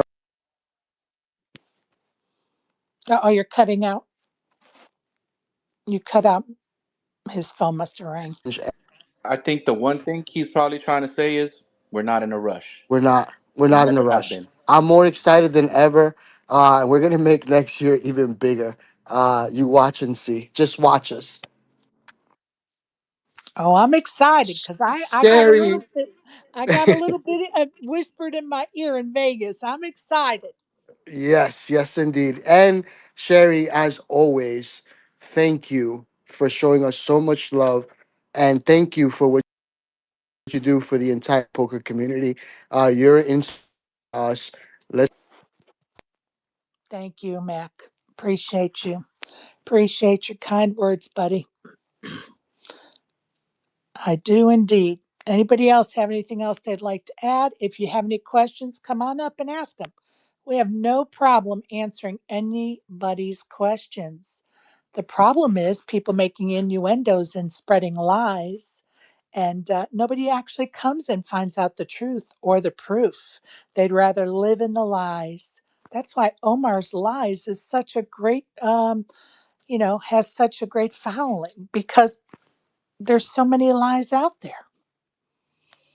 Seek the truth, people. Don't believe everything you hear. You may be surprised at what the truth is. Go ahead, Isaac. Oh yeah. And the one thing, we should just get this out there anyway, right? Like, if you're a white guy pretending to be a black guy online, right? And that's where you get your, your swag from. Maybe you need to revisit where all of that's coming from. You know what I mean?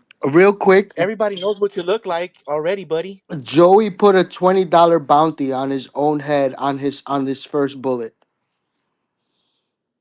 Oh, Joey, Joey's a I real one. love Let's it. fucking Is go. there a bounty on Fats yet?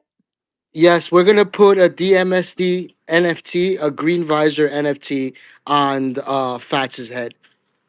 And I'll put a $20 bounty on Fats's head too. Let's We go. love to see it. We love to see it. Let's go. And I think he's going to, well, you guys saw the messages. We'll get that straightened out when I get off air, okay? Yeah, absolutely. No worries. We'll figure it out. Love it. But yeah, I mean, like I said, and I've been so patient with all of this, right? And then when I start hearing, like I told you earlier, Sherry, that's when you know you've arrived, right?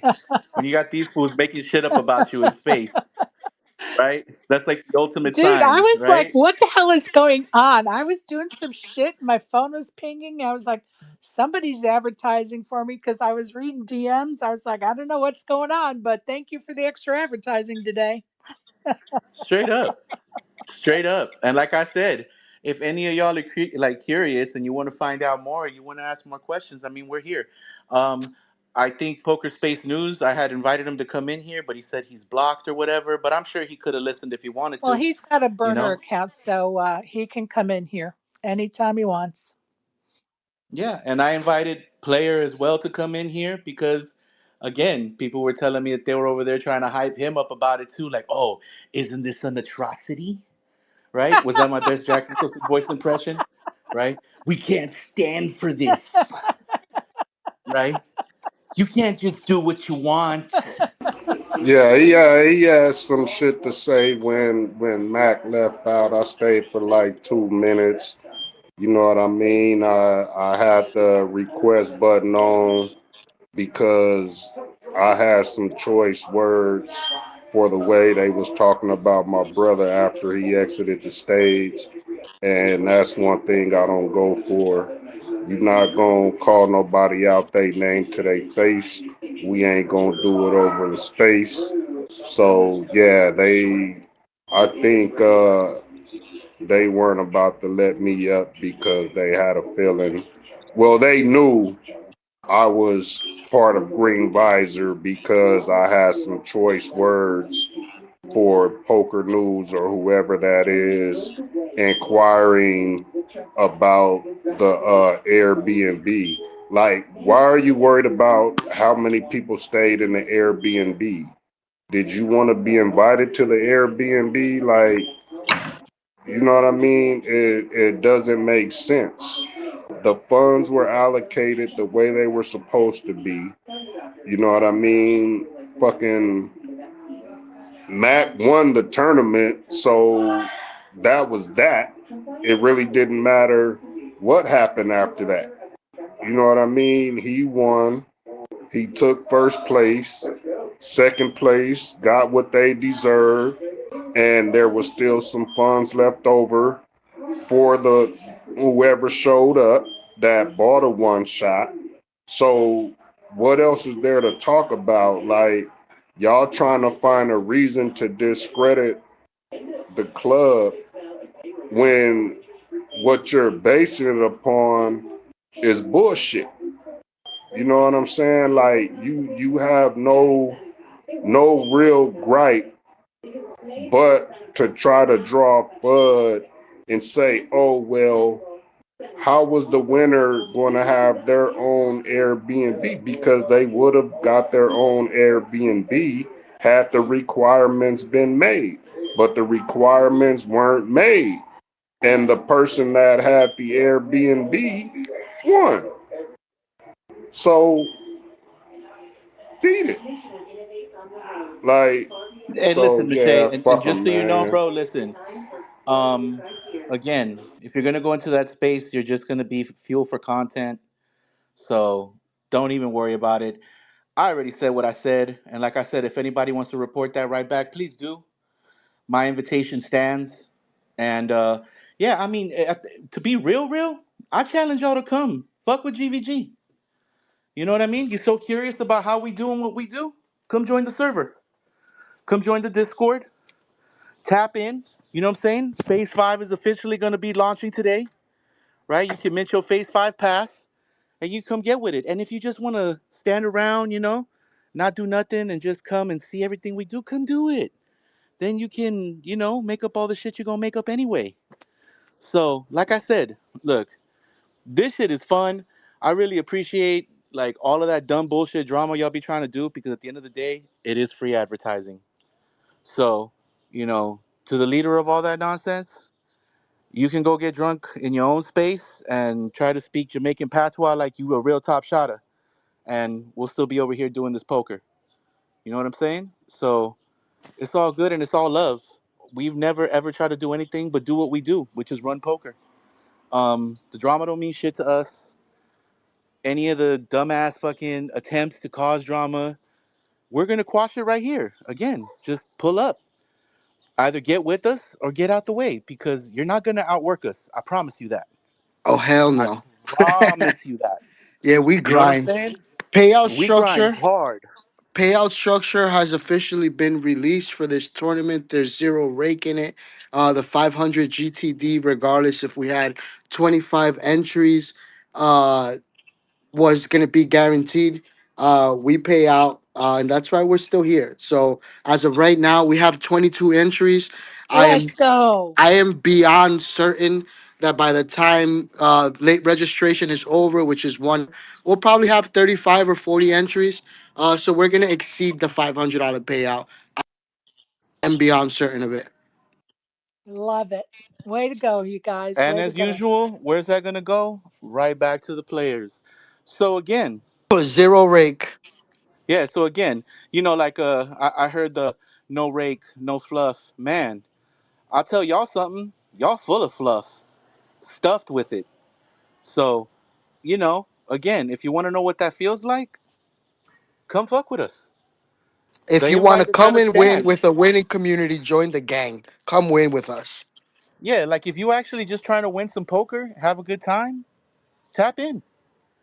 If you like drama, I'm sorry. The only drama you're gonna see is when somebody catches a bad beat. That's about it. And we have You a know what I channel mean? for that. It's called Salty Bad Beats. Exactly. Exactly. So, again, look, y'all could have tapped in on the interview on poker.org, and you could have found out a whole lot because we talk about the one shot and we talk about the phases and all of that there. And So we've you got talked your about it opportunity. several times this summer. Oh yeah, It but was no big secret. oh no, but people be getting DMs, the DMs are flooded, right? The DMs are flooded. Shit is just complete fucking hilarity. And for anybody who wants to join the club and you have not had the chance, our club number on Club GG is 515092. 515092. We officially have a Twitter chat for our tournaments with Sherry. Joey's in there. Fats is in there.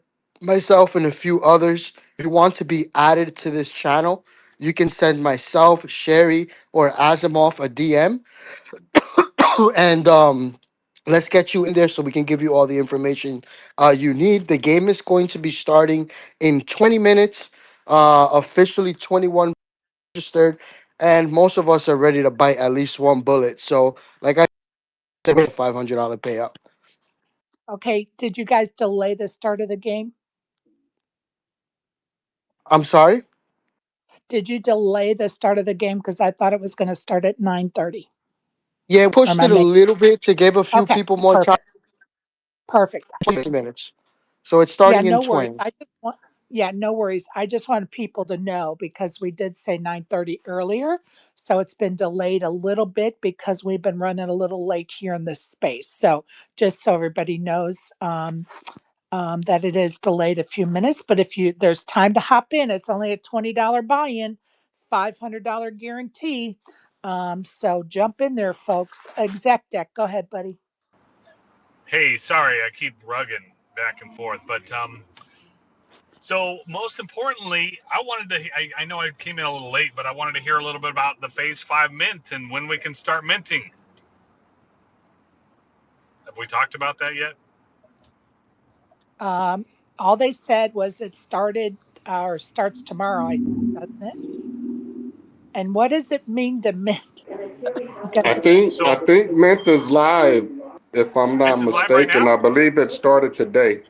Yeah, the mint That's what I should be thought. It was live. supposed to. I don't know if you guys check in official links in the Discord, and if the link is there, then that means that JB has gotten us going already. We love you, JB. Thank you for that. Um, we usually start minting a month before the season starts, so that we have a time to meet our goal. So just like Exec Deck and Miche were talking about, Phase 5 is our membership offering. Basically, what it does is you pay $30, and $30 gets you into a pool that we play for 8 weeks consecutively. You receive a token that's on the blockchain. That's basically your keepsake that you were part of the season. We are formulating a utility for all of our previous tokens. So if you've been with us since the GVG 500 in phase 2 through 5, there will be something for you once we get our PFP collection going. So, yeah, okay, let me ask some questions now. Because please, I please. I don't know this shit. Okay, so somebody pays $30, they're gonna get to play in a poker tournament, or is it more for 8 weeks? Is it one tournament a week? Is it unlimited tournaments a week? What is it? It's two. You get two tournaments a week. We do our tournaments on Tuesdays and on Saturdays. The times are kind of static, but we have a couple like time zones that we try to accommodate because we do have players that are outside of the U.S. Um, every one of our upcoming season games for holders is a 300 guarantee. So that means that twice a week for 8 weeks, you get a shot at a 300 guaranteed game. We have about 100 holders. We're hoping to increase that. So you're going to be looking at about a game where you're going up against about 100 to 120 people. We also, if you mint multiple passes, because if you mint two additional passes besides the one you get two rebuys for every one of those games. So, say you bust out, you automatically have two rebuys in the chamber that you have if you mint three passes. If you mint five passes, which is the maximum that we allow to mint, that opens up being a max minter. And we have four separate games that we've budgeted for, that those four separate games will be only for those who max mint, which currently is somewhere in the neighborhood of about 25 of our players. So right now, the way it's all working out, our goal for this season is for us to hit 200. And 200 will lock in everything that we're offering. If we exceed that, just like we've done in previous seasons, any funds that come in after our goal, we reassess and we either add more weeks or add more games. But we always find a way to Okay, give it so right back to the community. that sounds like it's a great value, $30 for 8 weeks of tournaments. That sounds like a great value to me. Maybe some of these startup poker clubs can learn from this business model. Yeah, I mean, again, look, imitation is the highest form of flattery. I want y'all Absolutely. to do it. I want y'all to. Absolutely. If I could chime in real quickly, just to answer your first question, Sherry, to mint is to buy, and it's a blockchain term. When you mint this pass, you're buying it, you're creating it on Thank the you. blockchain. So that's all that means. But Thank you. and on the other end, it's anybody the theory of this, put in $30 and have all these holder games, that's not rocket science. The golden situation that we've got is we've got 100 unique holders that are real people that we all know each other. So it's not bots. It's not people with multiple accounts. GVG could open the floodgates at any time and accept all these people and have a gigantic club. But it's not organic. We don't want that because we see every other club out there with people with multiple accounts and cheaters and bad actors, and that's not what GVG is about. So it's the community that's been built that is so valuable and so damn cool.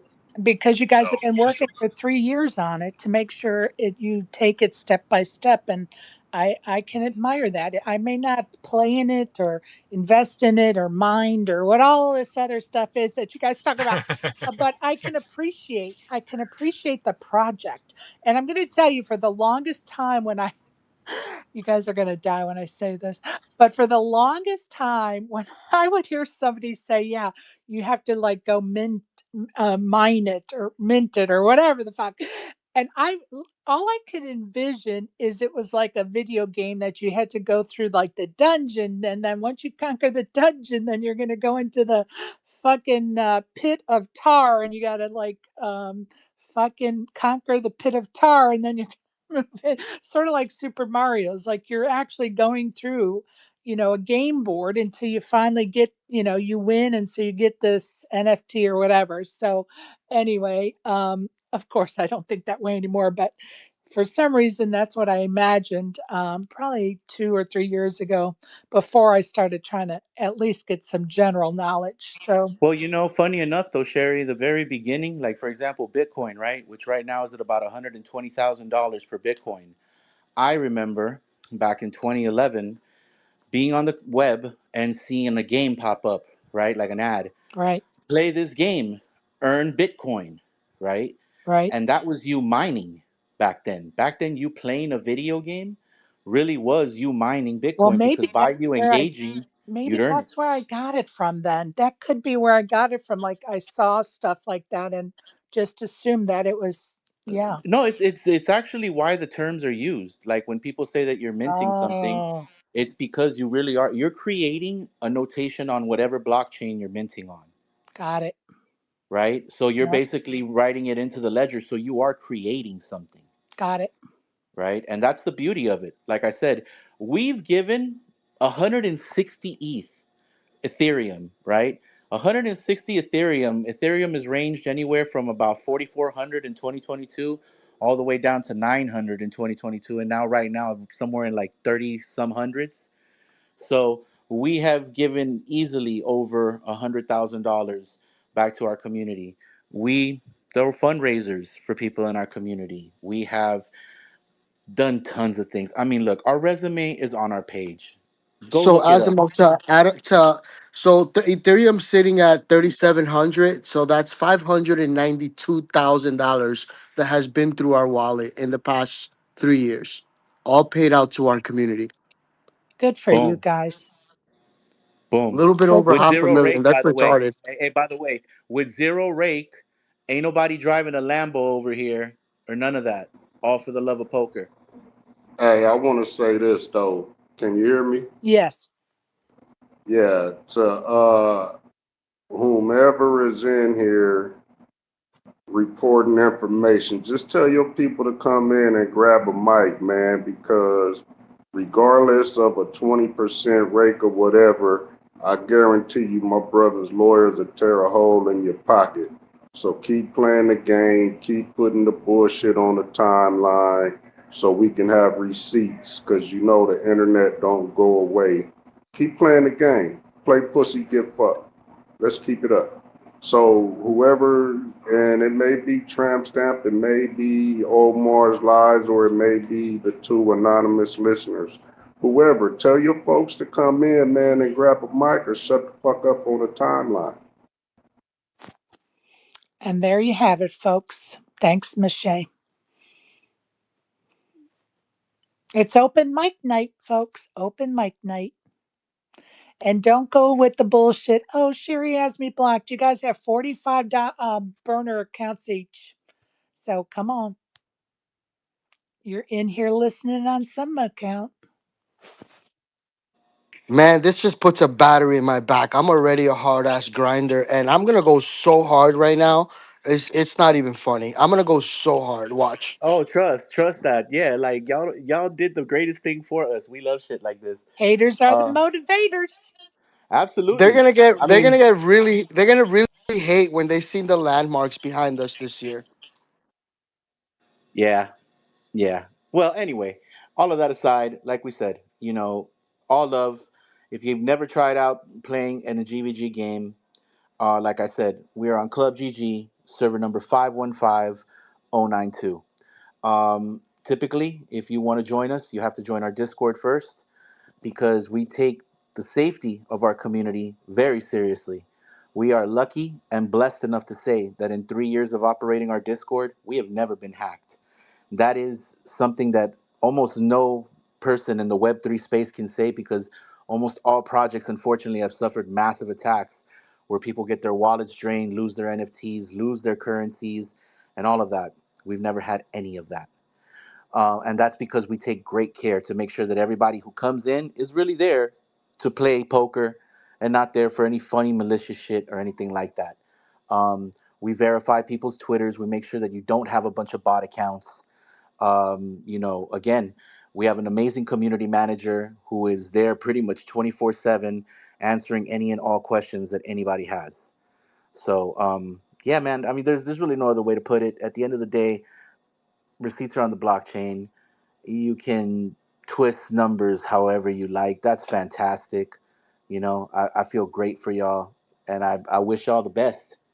But when it comes down to it, at the end of it, we're gonna keep pushing this poker. That's really all that matters. And next year for the WSOP, man, Look y'all out. just y'all just got us like if we're already plotting, shit just got deeper, y'all. Shit just got deeper. So look out for what we got coming up. Phase 5 is now officially lit. You will see countless campaign posts that go out. We appreciate you guys to share them because again, we don't have any kind of funding besides our grind. So, everything, all the support that we get, all the rumors, all the everything, it's all free marketing and we appreciate you. So by all means, um, you know, retweet any of our And, posts, ask any questions you like, make any accusations you like. I love it all. and hope to see you in person next year at the WSOP. Keep Yeah, that right. energy. Yeah, right. Type energy, type shit. I like that one. Type shit. Yeah, type shit. I'm over here trying to how I get. Yeah, yeah, I already know. Actually, more to the point, I'm just over here just trying to get rid of fats. I hope all of y'all are trying to do the same thing tonight. You know what I mean? Oh no, one of them just followed me. Oh yeah, who's that? Yeah, Omar's lies just Omar's followed Lies is me. here in the space. We fuck with Omar's Lies. Actually, if it wasn't Oh, for okay. Omar's Lies account, I wouldn't even be able to keep up with all of that shit because I don't hop in those spaces. Um, I don't like being a part of negative stuff, And if a bunch of Tramps. grown ass men, but real quick, if a bunch of grown ass men got nothing better to do than harass, a woman who's in poker, cares about poker, and is only trying to promote poker, like, how are y'all even about poker? It's confusing, you And know? she's one of the most hardest grinding poker enthusiasts out here. Like showing love to everybody in the poker world, and you trying to tear down her credibility and her love for what she does ain't gonna fly. You know what I mean? There's too many people in the space in IRL that love Sherry and got her back. So keep playing, and you gonna see how many people really give a fuck about Sherry. So I would just say keep her name out your mouth and off your posts. Well, thank you guys. I appreciate that for sure. And, the haters, everybody's got them. The better you do, the more you get. Is Tramp Stamp is requesting at the club approval to let them in, Sherry and Asimov? They're in the space as well. Oh, they want to play? Tramp wants to play? Yeah, Yeah, Yeah, by all I let them just means. play. Yeah, Let let everybody him in. play. yeah. Let them in. Let them in. Perfect. But for everybody who needs chips, give me a sec. I'm adding everybody to the group. That way we avoid as much confusion as possible. So just please be patient with me. I got you, Jeff, BNT, and I got you also somebody else who was in here in the space right now. But like I said, we're doing something that we do usually from our usual rules, just because we did this collab with Fats and it kind of crept up on us too. So we're gonna get y'all in there. Just give me a sec and be patient. But we got you. Yeah, let anybody that wants to play play. Tramp stamp, you just got added to the chat. If you want to send in your 20 donation to get into the game, I really would like to get Harvey into the game as well. If he wants to play, I know if he's asked me questions in the past, I'll happily donate 20 chips to him. Merv is in Australia. I'm not sure that he could play that app in Australia. Okay. I don't think they can play online in Australia. Oh, that's sad. Am I right, Merv? Am I correct in saying that you cannot play that app in Australia? Thumbs. Oh, is that a no? I'm wrong, or no? You can't. Thumbs I don't down. think Australians can play. No, Oh yeah. Okay. I don't think they can either. But what a nice offer. He was going to pay for an entry for you, Merv. So I'm gonna just thank him for you, Merv. Unless you want to come up here, buddy.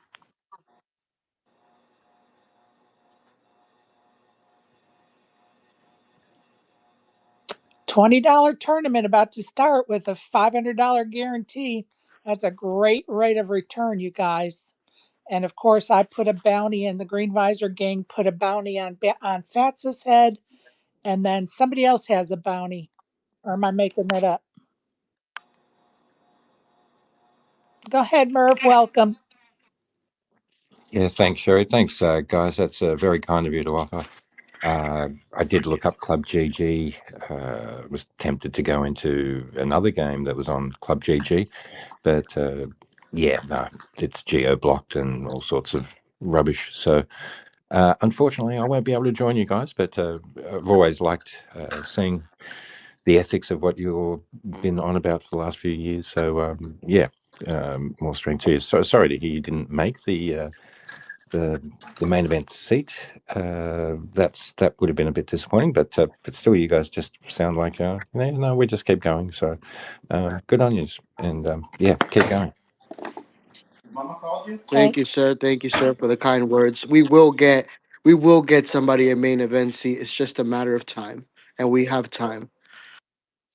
Yep. And you guys are willing to do the work to try to figure out how to get people interested, how to get people playing. Once they see the value, they will come. It's a very close knit community. In case you folks haven't realized that yet, go ahead, exec tech. My question is, how many other satellites are out there that you can get a main event seat? There's probably several or lots, maybe. And how many people are in those satellites, and how much do they cost compared to what the one shot with GVG is? It's probably a little bit of a pricey satellite, $600, because we only have 20 some odd spots. Still So, a great, still a great that value. value seems Yep, pretty darn still a good. great value. It, it, it seems, I mean, the money just calculates out. It is what it is. But, I mean, for, 20 people that aren't, I mean, we're decent, but we're not pros. It seems like a pretty good shot. It's a great value. $600 for one of 27 chance. That's a great value for sure. Yeah, the Right? beauty is Well, if we don't sell out all 20 like we didn't, then however much is made goes to the winner and second place and whatnot, and you get shots at other tournaments. I mean, which is kind of honestly my preference. I'm suck way too bad, too scared to drop 10 grand on a spot. I'd much rather have 5,000, $2,000 tournaments or something like that where I have at least a few more Right on. chances. But you know, that real was what quick, was put. guys, we exceeded our $500 guaranteed. Officially, the guarantee is Especially five look hundred at and like twenty even Club dollars. GG when they run their satellite, you get 1,500 people, and only first place gets that seat, and everybody else gets tickets. Hey So Shay, to can you have hear a me? 1 in 27 chance is a great return. Okay, thank you, Miss Shay. Go ahead, Matt. Yeah, so we've exceeded the 25 entries. The prize pool is officially 520 and counting. We'll probably have 40 to 50 entries by the time the game is over. The more entries we get, the more the payout increases. And I really look forward to making a post tonight and announcing what the payouts are.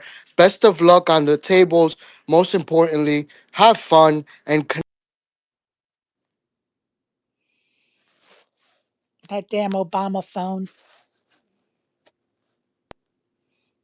We can't hear you, Mac. The last part you said, have fun, and then you cut out, buddy. Sorry, I'm over here pacing. No, I really look forward to paying everyone out tonight. The more entries, the more payouts will be for tonight. So right now we got 26 entries, 520. Hopefully we get to 50 entries by the time the game is over, and we could do $1,000 payout. It's gonna be amazing. Sweet. And of course, Fats is playing and Joey's playing. And all you guys with the Green Visor Gang, CJ came back to the fold after taking a little hiatus. So welcome back, CJ. And I'm sure D Man's playing. And I don't know if Barry's playing and Miss Shay's playing. I'm sure Isaac's playing. One of these days, maybe I'll play, but I'm still not convinced, you guys. Oh God. Isaac's been trying for a year to get me to play. It's so funny. It's sort of a joke between us. You want to talk about a joke? I got Fats in GVG before I got you in I there. know, I know. Oh, and it's so funny because when you guys said that last, whenever that happened, I don't remember, a week or two ago when you guys made that announcement, I just laughed. I was like, oh shit, Fats is going to play before me.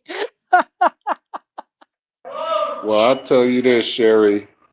I just sent in a $20 donation for a rebuy. If you play tonight, I'll cancel my rebuy and pay your way in. Well, I appreciate that offer, but I'm not going to play tonight, my friend. Maybe some other time. Well, Please. the thing is, I don't even have a GG account, so I would have to create an account. And honestly, I'm just not in the mood. I'm kind of tired. It's been a long day. So, but thank you. I appreciate that, Miss Shea. You know what You're though? welcome. I honestly wanted to let you know something that I've been waiting to let you know. Your GG account from your WSOP Plus app is actually the same account you're going to use for Club GG.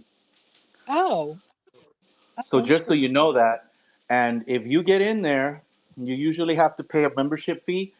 I guess I thought that it was still free because when I joined it was, but now I think you have to like pay a membership fee if Right. you want to like edit your name or your handle or whatever. If you get in and if it gives you trouble and gives you the generic number or whatever, we'll take care of your membership. Oh, you're so sweet. But honestly, Isaac, I'm so tired. Oh, I'm not saying today. But Oh, I'm not saying I, today. I promise But we you, gonna get you in there before this month is out. It's a fresh month, Sherry. I got all month to try this. you're so Okay, funny. so We'll talk. My my birthday's coming up, so hopefully on my birthday you'll play. Well, I can't promise anything, but that is a possibility. How about that?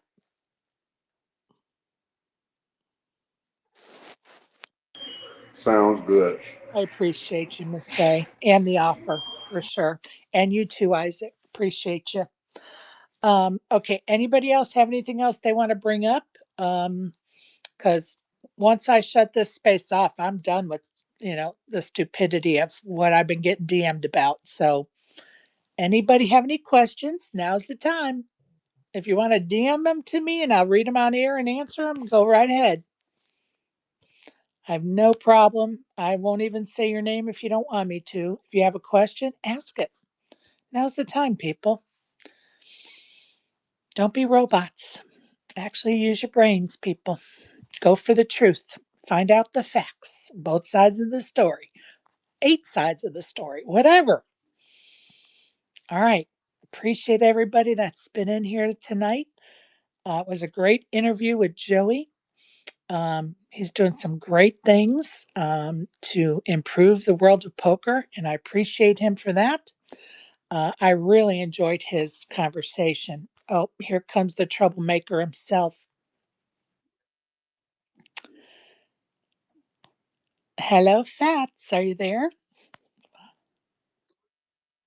Hello. A good space for the tournament. Well, um, Isaac, you tell me, do you want to start one? You want me to leave this one open and I'll go do a couple of things and you can co host? It doesn't matter.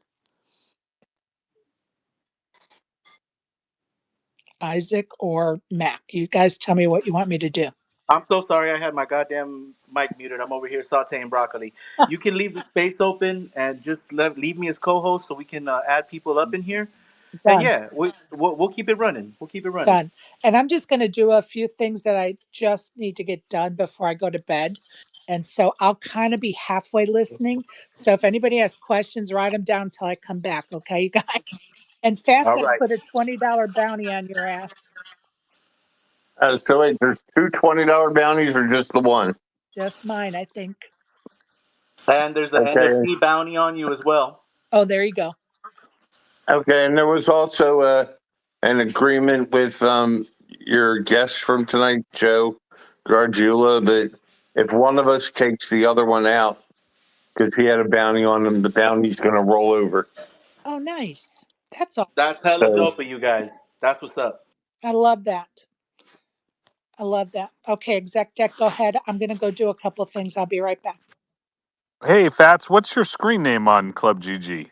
banned forever, Oh, that's you at BANNED. my table. Okay, cool. Yeah, that was part of a gag for another thing, that screen name, but everybody Glad you're thought here, I man. was eliminated from being able to play somewhere else, but they were actually announcing my screen name, so it was kind of a good little gag. Sounds good, man. Glad you're here. Well, thank you for inviting me and making me part of your event tonight. Anything to make me stay up later, starting at 9:30 at night Eastern time. Guys are killing me. These are our Where are you usual at? times, man. DJ I'm on the times. East Coast. I hate the East Coast. Oh, I hate the East Coast time. When I moved back to moved to Michigan from Vegas, that's the one thing I can't stand the most is being on East Coast time. yeah. It's a nice little break for me when I go there for work. It's like my phone isn't ringing until 10 a.m. out there. It's nice, but I get it. Being behind everything, it can be rough. Well, it used to, like, just for example, when it comes to just watching like a game at night, like if you want to watch Monday Night Football or whatever major games on TV, it starts at 5 o'clock. So you watch it at 5 o'clock, and then game's over. It's 8 o'clock. You can watch normal TV with your wife, and so you watch your sports, and you can keep your wife happy at the same time. I went on a business trip when I was younger to Miami, and we wanted to watch Monday Night Football. We went to this great bar on South Beach, and to watch the game, no one was there yet. I was like, "This is awesome!" Got a corner.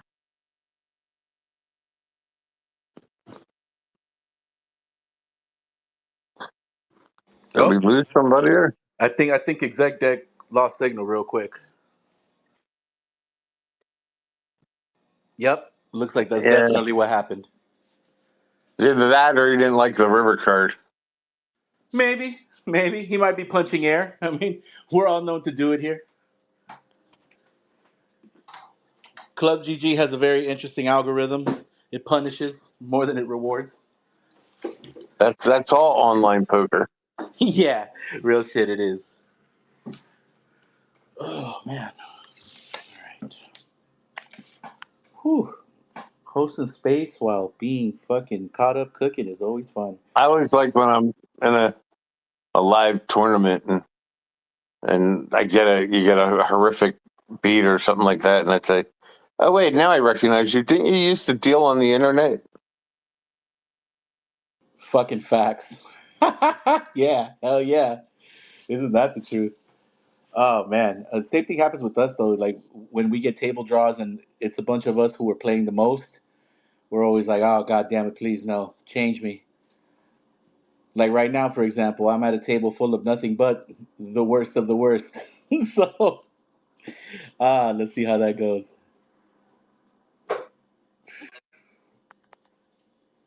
All right, we got 28 entries and counting. That is fire. Puts the payout at 560. Love to see it. Nice, nice, very nice. And that's without rebuys.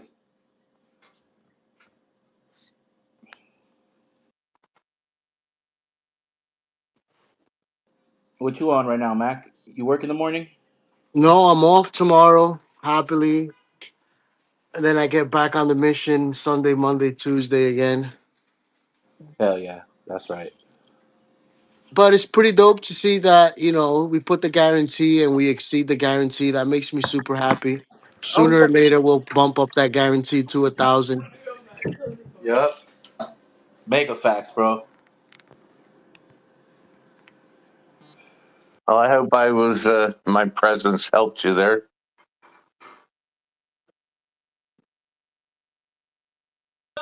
Yeah, I think it definitely did because we got some other people. There's plenty of new faces today, so most definitely, Fats.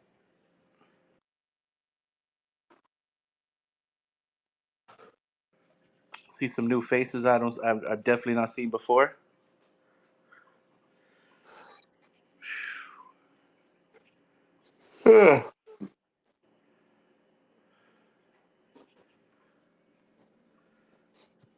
How long does this tournament usually take? If you Oh, with the number of entries we got and the blinds at what they're at, it could take anywhere between 3 hours or more, depending on how got the three final hours, table goes.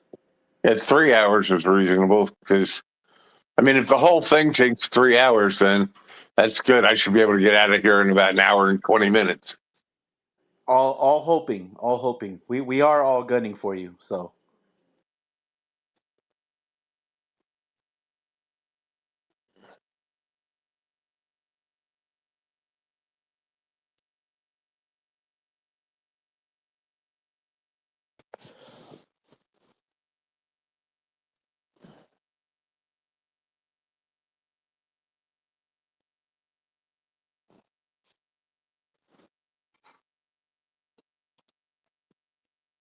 Bunny double X. oh, you know, Bunny. Is that my co-host friend from the Ken and James? Yes, that is. I love Bunny. Yep. Yeah, Bunny's part of the gang too. Hi, Bunny. If you're listening, I don't think she's in space. I don't see her. yeah, I don't.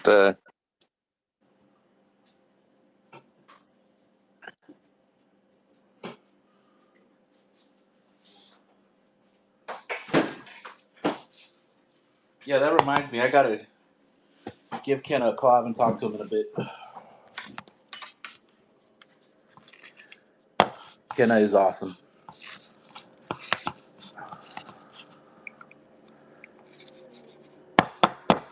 All Hey, right. Isaac, Jeff is having issues with the payment. Is he? He said it's looping back to something. The link you Don't gave. worry about it. Here, what's his? Is he in the chat I got anywhere? him. I got Okay, him. I got him. thanks. Yep, yep. I'm getting him, trying to get him into the club right now. Hey, who's One Chip Poker? Do you guys know? Because Omar's Lives is telling me not to let them in the club. Well, I see that I don't know who One Chip Poker is. I'm gonna. Apparently, he was co-host for Omar. And Ah, Bump J is that's one of Omar's right hand men. Is he? Mm-hmm. Ah, And well, he definitely DM me trying to get in, and I think we let him in actually. that's So okay. He pays his money. that's Let fine. him play. Yeah, I really don't care who comes in. I mean, there's nothing that they can do besides play poker. So good luck to them. Absolutely. But thank you, Omar's Lies. I do appreciate the heads up, just so you know. All right, Jeff has been taken care of. His chips have been sent. Thank I you. think that puts us at 30 entries once he and the other register. Now, Bump J said, "How do I get chips?" Laugh out loud. Does he have chips now? Bump J, yes, he's got his chips Okay. sent already. Perfect. Good luck, folks.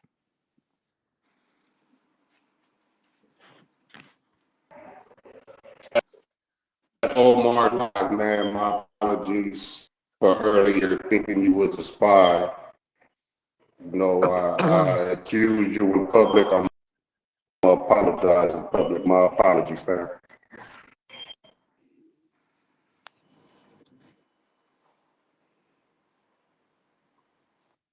Looks like we lost Asimov. Yeah, I think he was cooking, so he may be trying to eat his broccoli real quick. Oh, that's funny. Yeah, man. So far, successful game, and then I would love to see that you guys will see how we handle our payouts by the end of the game, so you can get a little feel for like exactly what we do here at GVG. It's amazing. Awesome.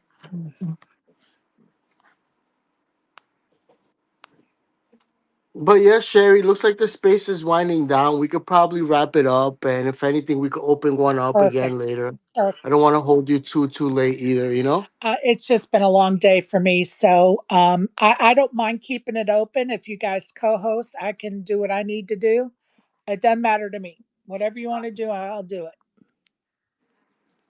Yeah, because I'm going back and forth in the discords and the DM Oh, answering tickets. then Yeah. let's get off here. And you guys, good luck in the game. I appreciate all of you. Thank you too, and best of luck to everyone Peace on the and blessings, tables. everybody.